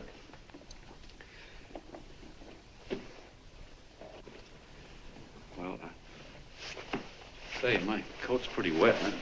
I'm afraid I might have wet the couch a little.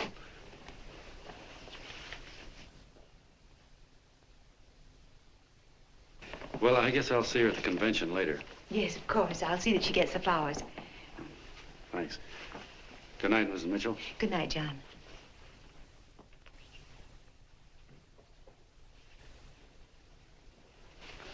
Say, Miss Mitchell, I'm kind of glad Anne isn't here. You see, I came over here hoping to see her alone, and kind of hoping I wouldn't, too, you know what I mean? There was something I wanted to talk to her about. But, well, it'll wait, I guess. Good night. Good night, John. Say, look, Mrs. Mitchell, have you ever been married? Oh, I'm sure you have. Gosh, that's pretty silly. I guess you must think I'm kind of batty.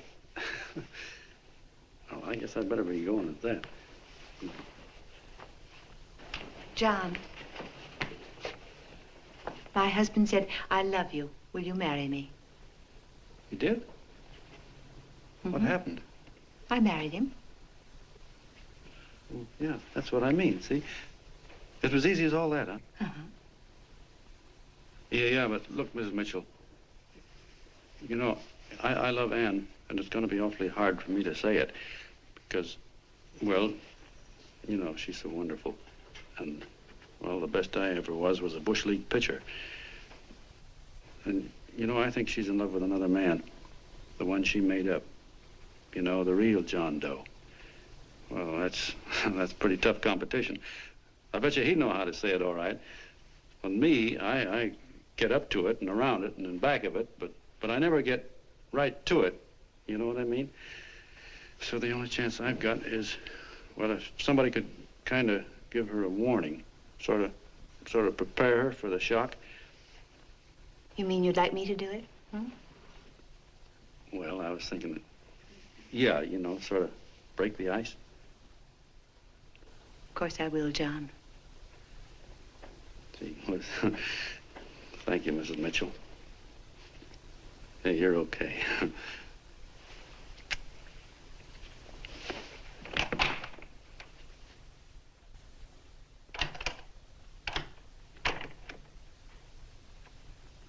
This John Doe meeting is going to be one of the biggest things that ever happened. Why, they're coming from all over. Trains, boxcars, wagons. Look out! Hello, bodyguards. Hey, had your dinner yet? Not yet. Oh, that's all right. Well, look, no, go ahead and have your dinner. Wait a minute, John.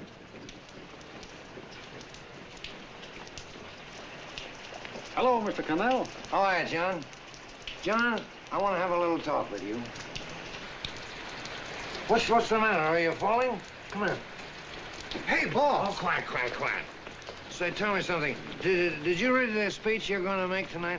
No, I never read the speeches before I make them. I get more of a kick out of it that way. Uh-huh. It's just exactly what I thought. Beanie, go on down to the office. Tell Pop to give you the speech. There's a copy on my desk. Gee whiz, boss, you know Mr. Norton told me not to leave him, not even for a minute. Go on. We'll be at Jim's bar up the street. You're a nice guy, John. I like you. You're gentle.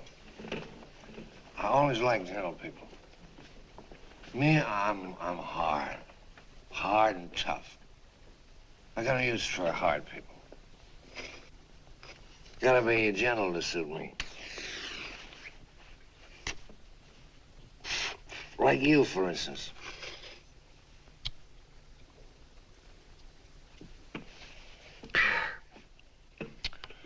Yep, I'm hard. But you want to know something? I've got a weakness. Never guessed that, would you? Well, I have. Want to know what it is? Star-Spangled Banner. Screw you, huh? Well, maybe it is, but play the Star-Spangled Banner. I'm a sucker for it. Always gets me right here. Know what I mean? Yeah, it gets me right back here. Oh, back there, huh? Well, every man to his own taste. You weren't old enough. You weren't old enough for the World War, were you, Jim? No, of course not. Oh, you must have been just kidding. I was just ripe and raring to go. You know what my old man did when I joined up? He joined up, too. Got to be a sergeant. And here's a kick for you. We were in the same outfit. Funny, huh? Hmm?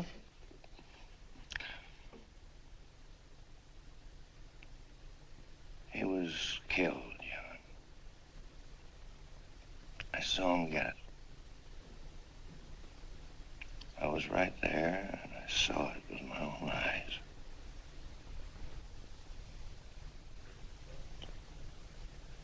Me, I came out without a scratch. That is, excepting my ulcers.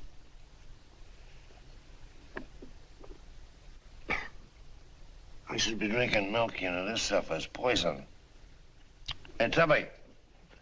Yes, Mr. Connell? What do you say, huh? All right. Yep, I'm a sucker for this country. I'm a sucker for the Star-Spangled Banner, and I'm a sucker for this country. I like what we got here. I like it.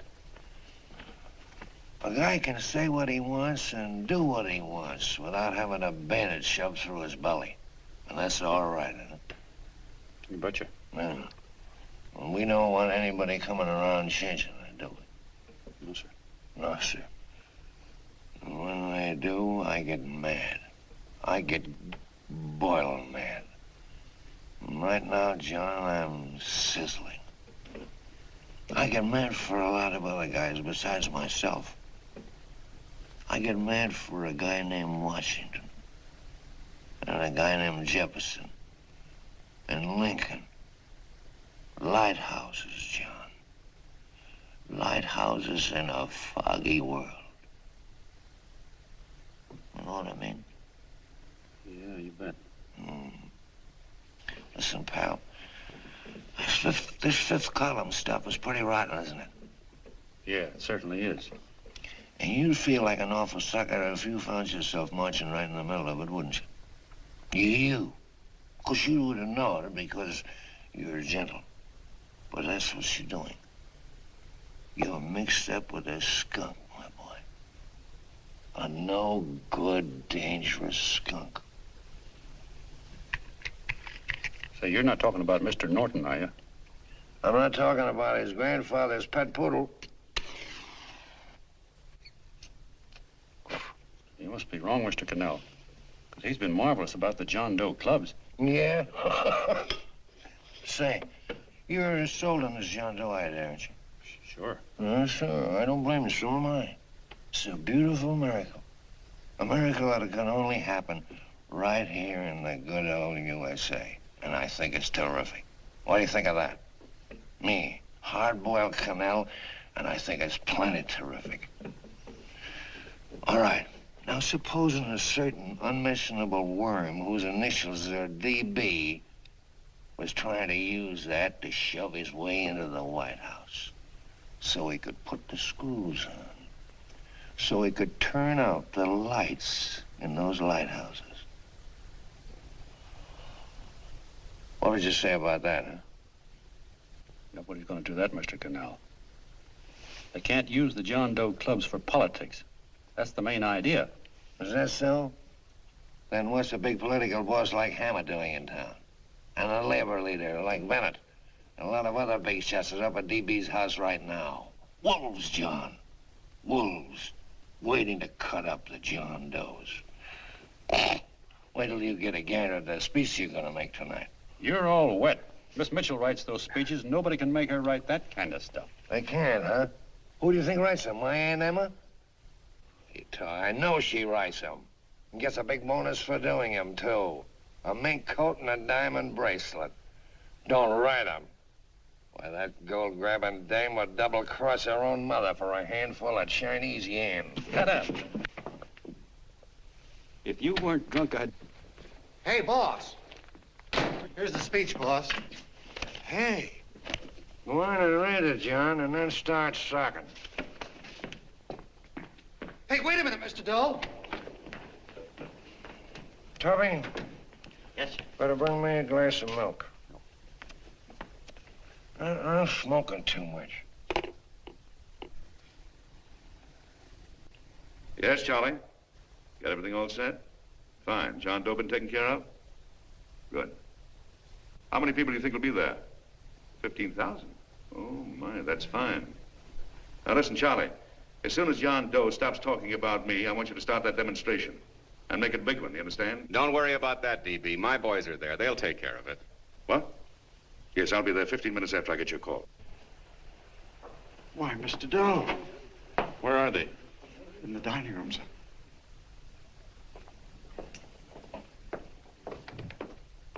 Now, gentlemen, I think we're about ready to throw that great big bombshell. Yeah, well, it's about time.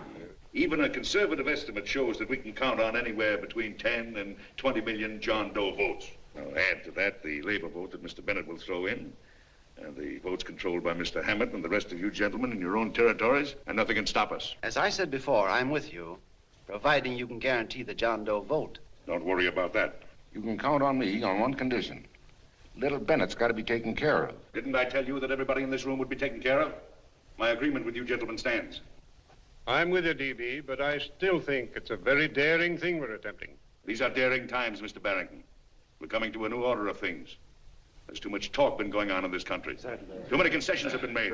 What the American people need is an iron hand. You're right. That's true. You're quite right, E.B. Discipline. Right.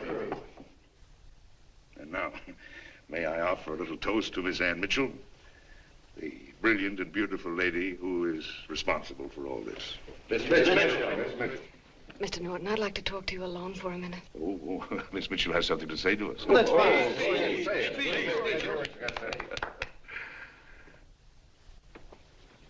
Hello.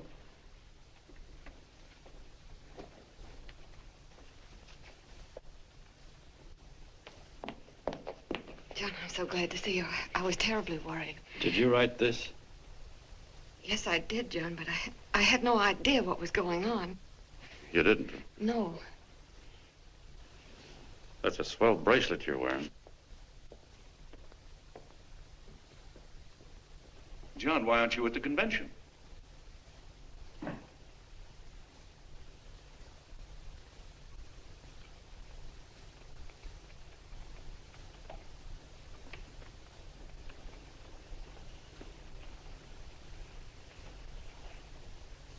Is there anything wrong? No, nothing's wrong. Everything's fine. So there's going to be a new order of things, huh?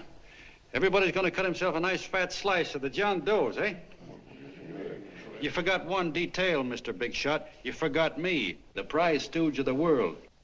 Why, if you or anybody else thinks he's going to use the John Doe clubs for his own rotten purpose, he's going to have to do it over my dead body. Oh, hold on a minute, young man. Hold on. That's rather big talk. I started the John Doe clubs with my money, and I'll decide whether or not they're being properly used. No, you won't. You're through deciding anything. And what's more, I'm going down to that convention, and I'm going to tell those people exactly what you and all your fine feathered friends here are trying to cook up for them. And I'm going to say it in my own words this time. Stop it, baby. You ruined us, Stevie. Wait a minute, fella. My uncle wants to talk to you. Listen to me, my son. Before you lose your head completely, may I remind you that I picked you up out of the gutter and I can throw you right back there again? You've got a nerve accusing people of things. These gentlemen and I know what's best for the John Does of America, regardless of what tramps like you think. Get off that righteous horse of yours and come to your senses. You're the fake. We believe in what we're doing. You're the one that was paid the 30 pieces of silver. Have you forgotten that? Well, I haven't. You're a fake John Doe, and I can prove it. You're the big hero that's supposed to jump off tall buildings and things. Do you remember? What do you suppose your precious John Does will say when they find out that you never had any intention of doing it, that you were being paid to say so? You're lucky they don't run you out of the country. And with the newspapers and the radio stations that these gentlemen control, we can kill the John Doe movement deader than a doornail. We'll do it, too, the moment you step out of line. Now, if you still want to go to that convention and shoot your trap off, you go ahead and do it.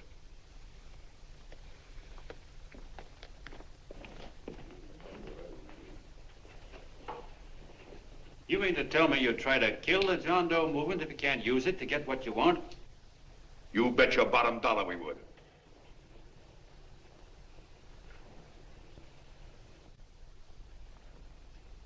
Well, that certainly is a new low. I guess I've seen everything now.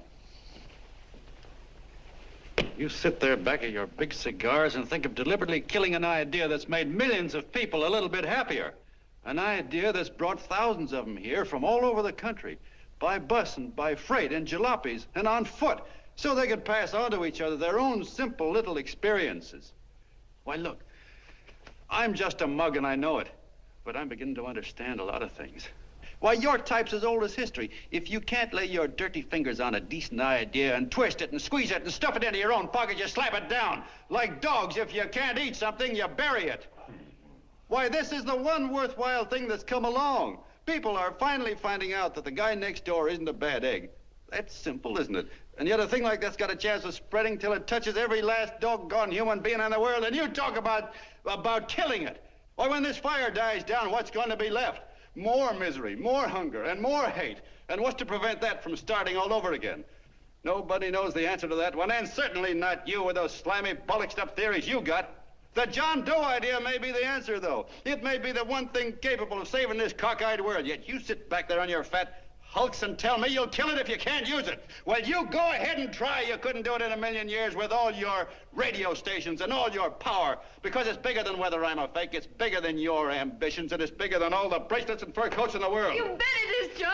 And that's exactly what I'm going down there to tell those people.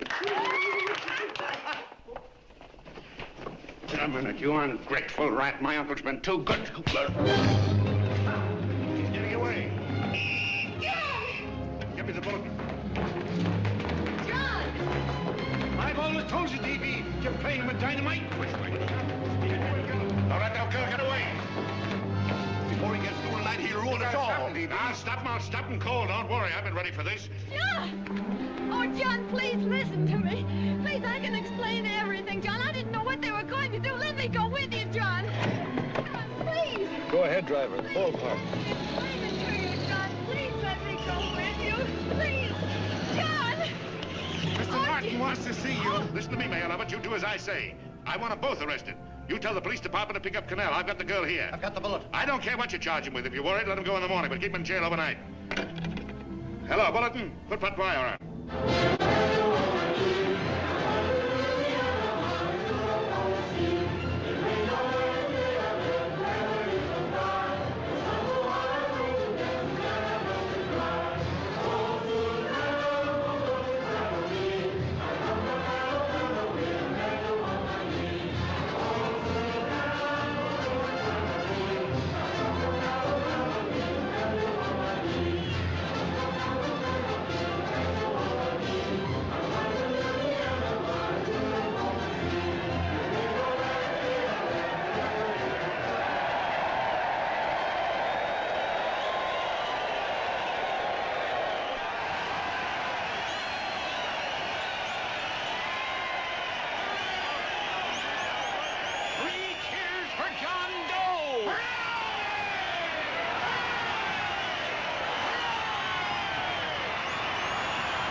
Gentlemen, one moment, John. We begin with a short prayer. Quiet, please. Ladies and gentlemen, let us have a moment of silent prayer for the John Does all over the world, many of whom are homeless and hungry. Rise, please. Everybody rise.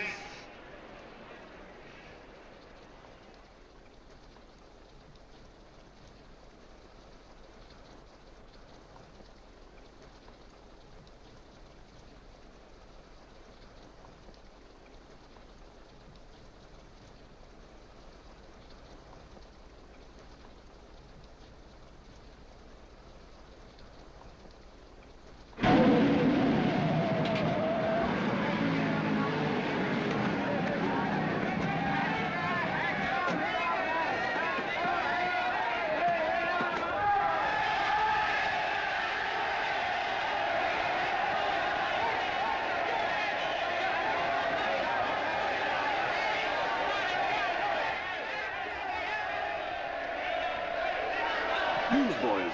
Hundreds of yelling newsboys are swarming into the park like locusts. They're yelling John Doe's a fake. Fake.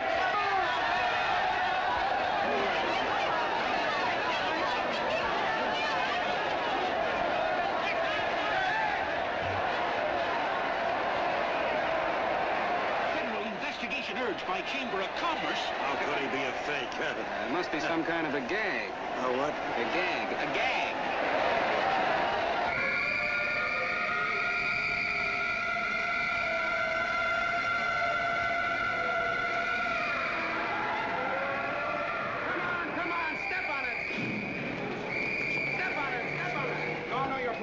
so let's get going. Wait for the face. Hey, miss, will you autograph my balloon? Sure.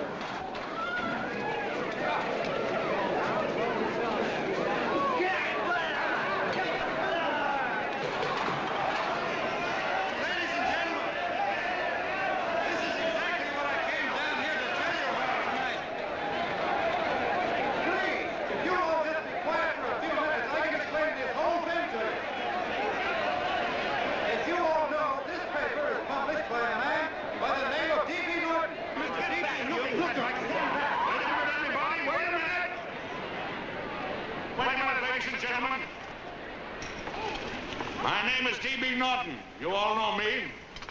I accuse this man of being a faker. We've been taken for a lot of suckers, and I'm the biggest of the lot. I spent a fortune backing this man in what I believe to be a sincere and worthy cause, just as you all did. And now I find out it's nothing but a cheap racket cooked up by him and 2 of my employees for the sole purpose of collecting dues from John Does all over the country. That's a lie. It's not a lie. Nickels and dimes to stuff into their own pockets. You can read all about it in the newspapers there. That's a lie. Listen, Let Jim, go of don't me. believe what... This man had no intention of jumping off the top of a building. He was paid to say so. Do you deny that? That's got nothing to do with it. Were you paid for it or weren't you? Yes, I was paid, but there And happened... what about the suicide note? You didn't write that either. What difference Did you write it or didn't you? No, I didn't write it. Now, you bet your life you didn't. You look in your papers, ladies and gentlemen, and you'll find Miss Nixon's signed confession that she was the one who wrote it. Listen, folks, it's a fact that I didn't write the letter. There, you see, he admits it. You're a fake John Doe. Now, for what you have done to all these good people, they ought to run you out of the country.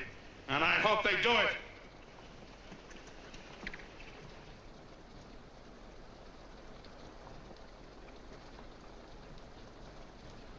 Speak up, John. We believe you. Please, listen, folks. Now that he's through shooting over his face, I've got a couple of things to tell you about. Come on, the rest of you get in here and riot. Break this crowd up. Come on. I'm sorry, folks, but we can't hear him anymore. Something's gone wrong with the loudspeakers. John Doe's a fake! Boo! They can't hear me. This thing's not working. Ladies and gentlemen.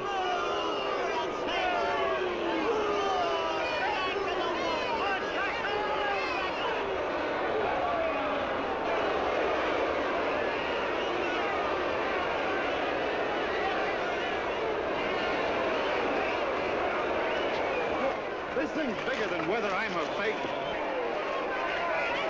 Look, Kurt, you believe me, don't you? Sure. I believe you. Walking my legs off, digging up 5,000 signatures for a phony. Well, there you are, Mr. Doe. 5,000 names asking you not to jump off any roof. It makes no difference, Bert. The idea's still good. We don't have to give up our club. Yeah, well, you can have it.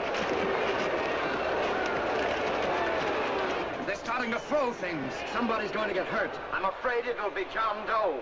Listen to that mob. I'm gonna go to him. All right, lady. Get what you ought to. Let me go. I want to go to him. Oh, please. Please let me go. They're crucifying him. I can help them. Sorry, sister, we got orders to hold... Orders from who? Can't you see it's a frame-up? And oh, mother, they won't let me go. They won't let me go. Listen, folks. You gotta listen to me, everybody. Back to the jungle, you hobo! Trust another racket!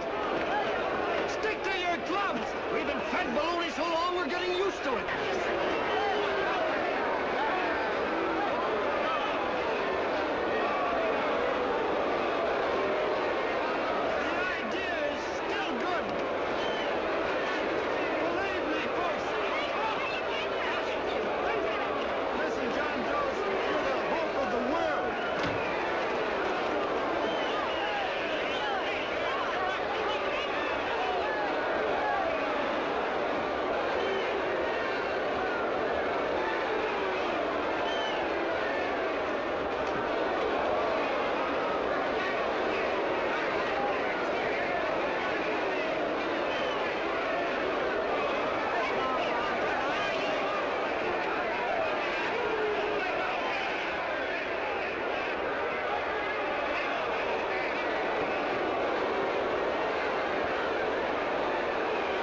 Finally managed to get him out of the park.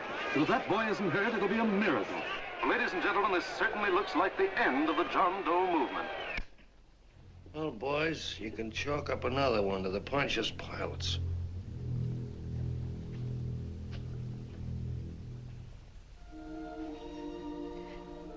I should have been there. I could have helped him. He was so all alone. A lot of us are going to be mighty ashamed of ourselves after tonight. We certainly didn't give that man much of a chance.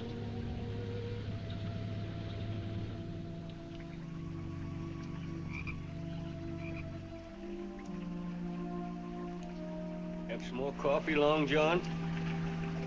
No thanks, Carl.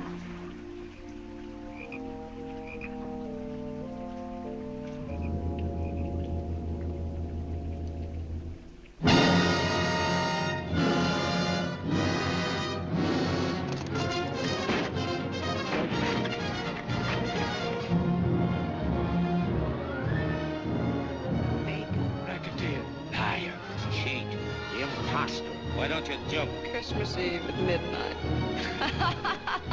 Bye, Mr. Doe. You're a wonderful man. And God bless you, my boy. Now get in there and catch. You're a fake John Doe, and I can prove it. You're the big hero that's supposed to jump off tall buildings and things. Do you remember? What do you suppose your precious John Does will say when they find out that you never had any intention of doing it, that you were being paid to say so? Christmas Eve at midnight.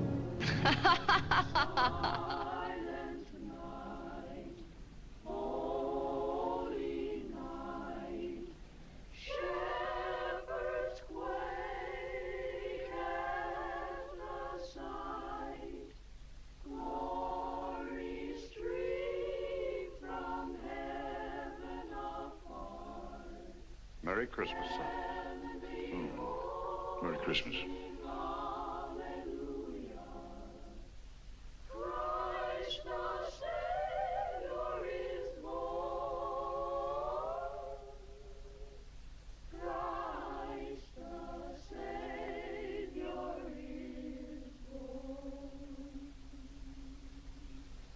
Thank you, sir.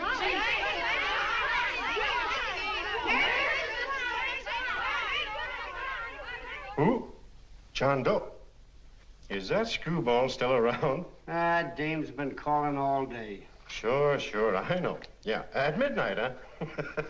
Okay, lady. We'll have the place surrounded with nets. They're laughing at me.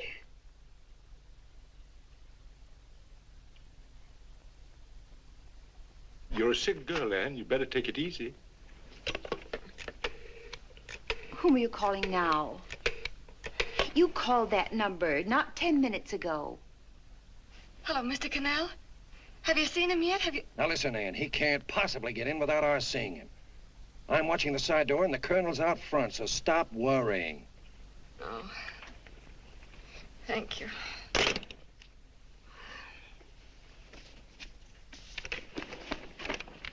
What, Ann? Anne, don't be foolish. If this isn't the craziest, the battiest, the looniest wild goose chase I ever heard of. Shut up, Bert. Sourpuss is right. Yeah, well, if he is, I'm a banana split. That man is going to be on that roof. Don't ask me how I know. I just know, and you know it as well as I do. Sure. I'd like to believe in fairy tales, but a guy that's a fake isn't going to jump off any roof. I don't think he was any fake, not with that face. And anyway, what he stood for wasn't a fake. Okay, honey, okay.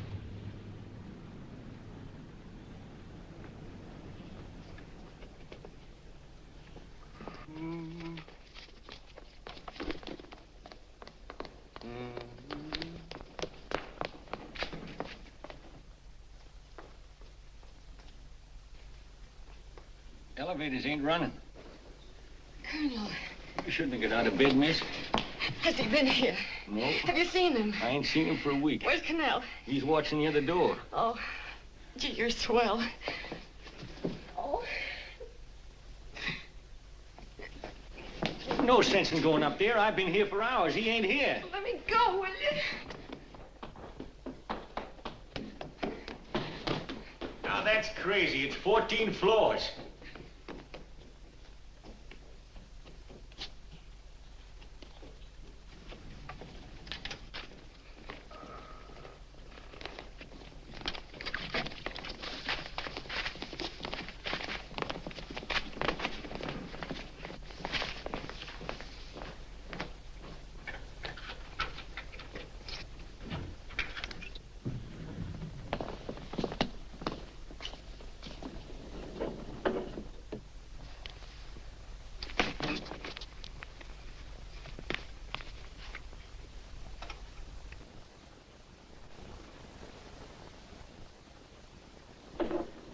far as the elevator goes.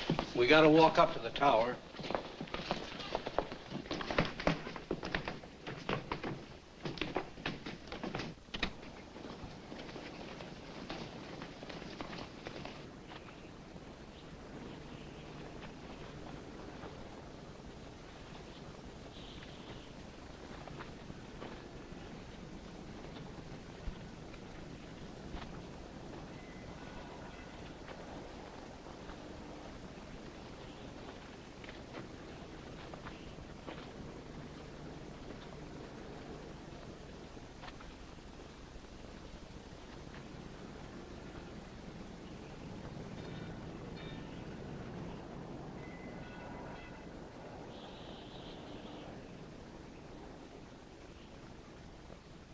That tramp was probably full of Christmas cheer and asleep in some flop house. Let's go. I've got to decorate my tree.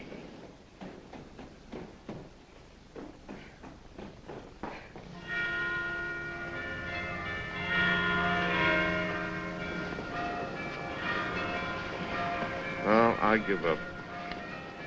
I don't know what gave us the idea that we'd attempt anything like this. I guess you're right. I'm afraid the joke's on us. Let's go. I hope nobody finds out we've been here.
I wouldn't do that if I were you, John.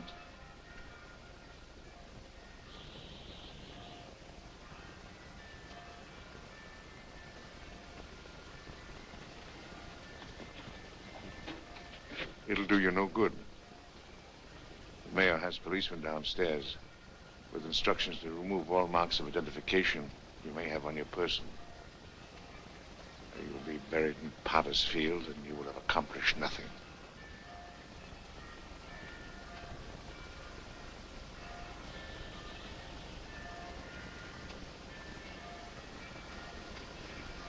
I've taken care of that. I've already mailed a copy of this letter to Mr. Cannell. John, why don't you forget this foolishness? Stop right where you are, Mr. Norton, if you don't want to go overboard with me.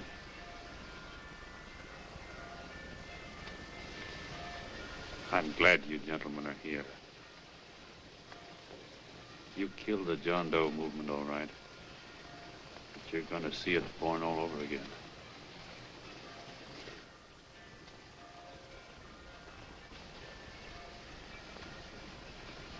Now, take a good look, Mr. Norton. John! John! Oh, John, no, I won't let you. I love you, darling. Oh, please. Please don't give up. We'll start all over again. Just you and I. It isn't too late. The John Doe movement isn't dead yet. You see, John, it isn't dead or they wouldn't be here. It's alive in them. They kept it alive by being afraid of. That's why they came up here. Oh, darling. Sure, it should have been killed. It was dishonest. But we can start clean now. Just you and I. It'll grow, John, and it'll grow big because it'll be honest this time. Oh, John, if it's worth dying for, it's worth living for. Oh, please, John. Oh. Oh, please, please, God, help me. John, look at me. You want to be honest, don't you? Well, you don't have to die to keep the John Doe idea alive. Someone already died for that once. The first John Doe. And he's kept that idea alive for nearly 2,000 years. It was he who kept it alive in them. And he'll go on keeping it alive forever and always. For every John Doe movement these men kill, a new one will be born. That's why those bells are ringing, John. They're calling to us. Not to give up, but to keep on fighting, to keep on pitching. Oh, don't you see, darling? This is no time to give up. You and I, John, we... Oh, no. No, John. If you die, I want to die, too. Oh, I love you. Oh, John.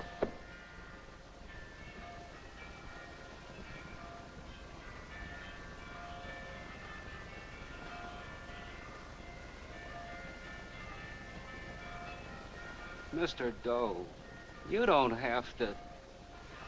We're with you, Mr. Doe. We just lost our heads and acted like a mob. What Bert's trying to say is that we need you, Mr. Doe. There were a lot of us that didn't believe what that man said.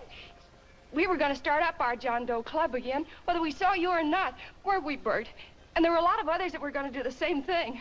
Well, Mr. Sourpuss even got a letter from his cousin in Toledo. I got it right here, Mr. Doe. Only it'd be a lot easier with you.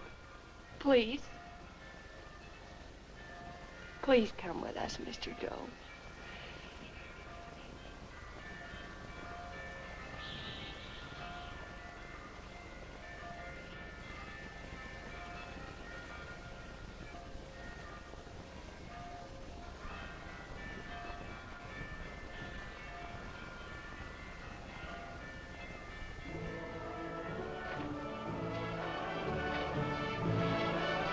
Long John.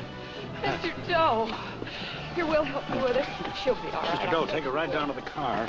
And right up front. Look, we got a car right down to where it is. Leon Norton, the people. Try and lick that.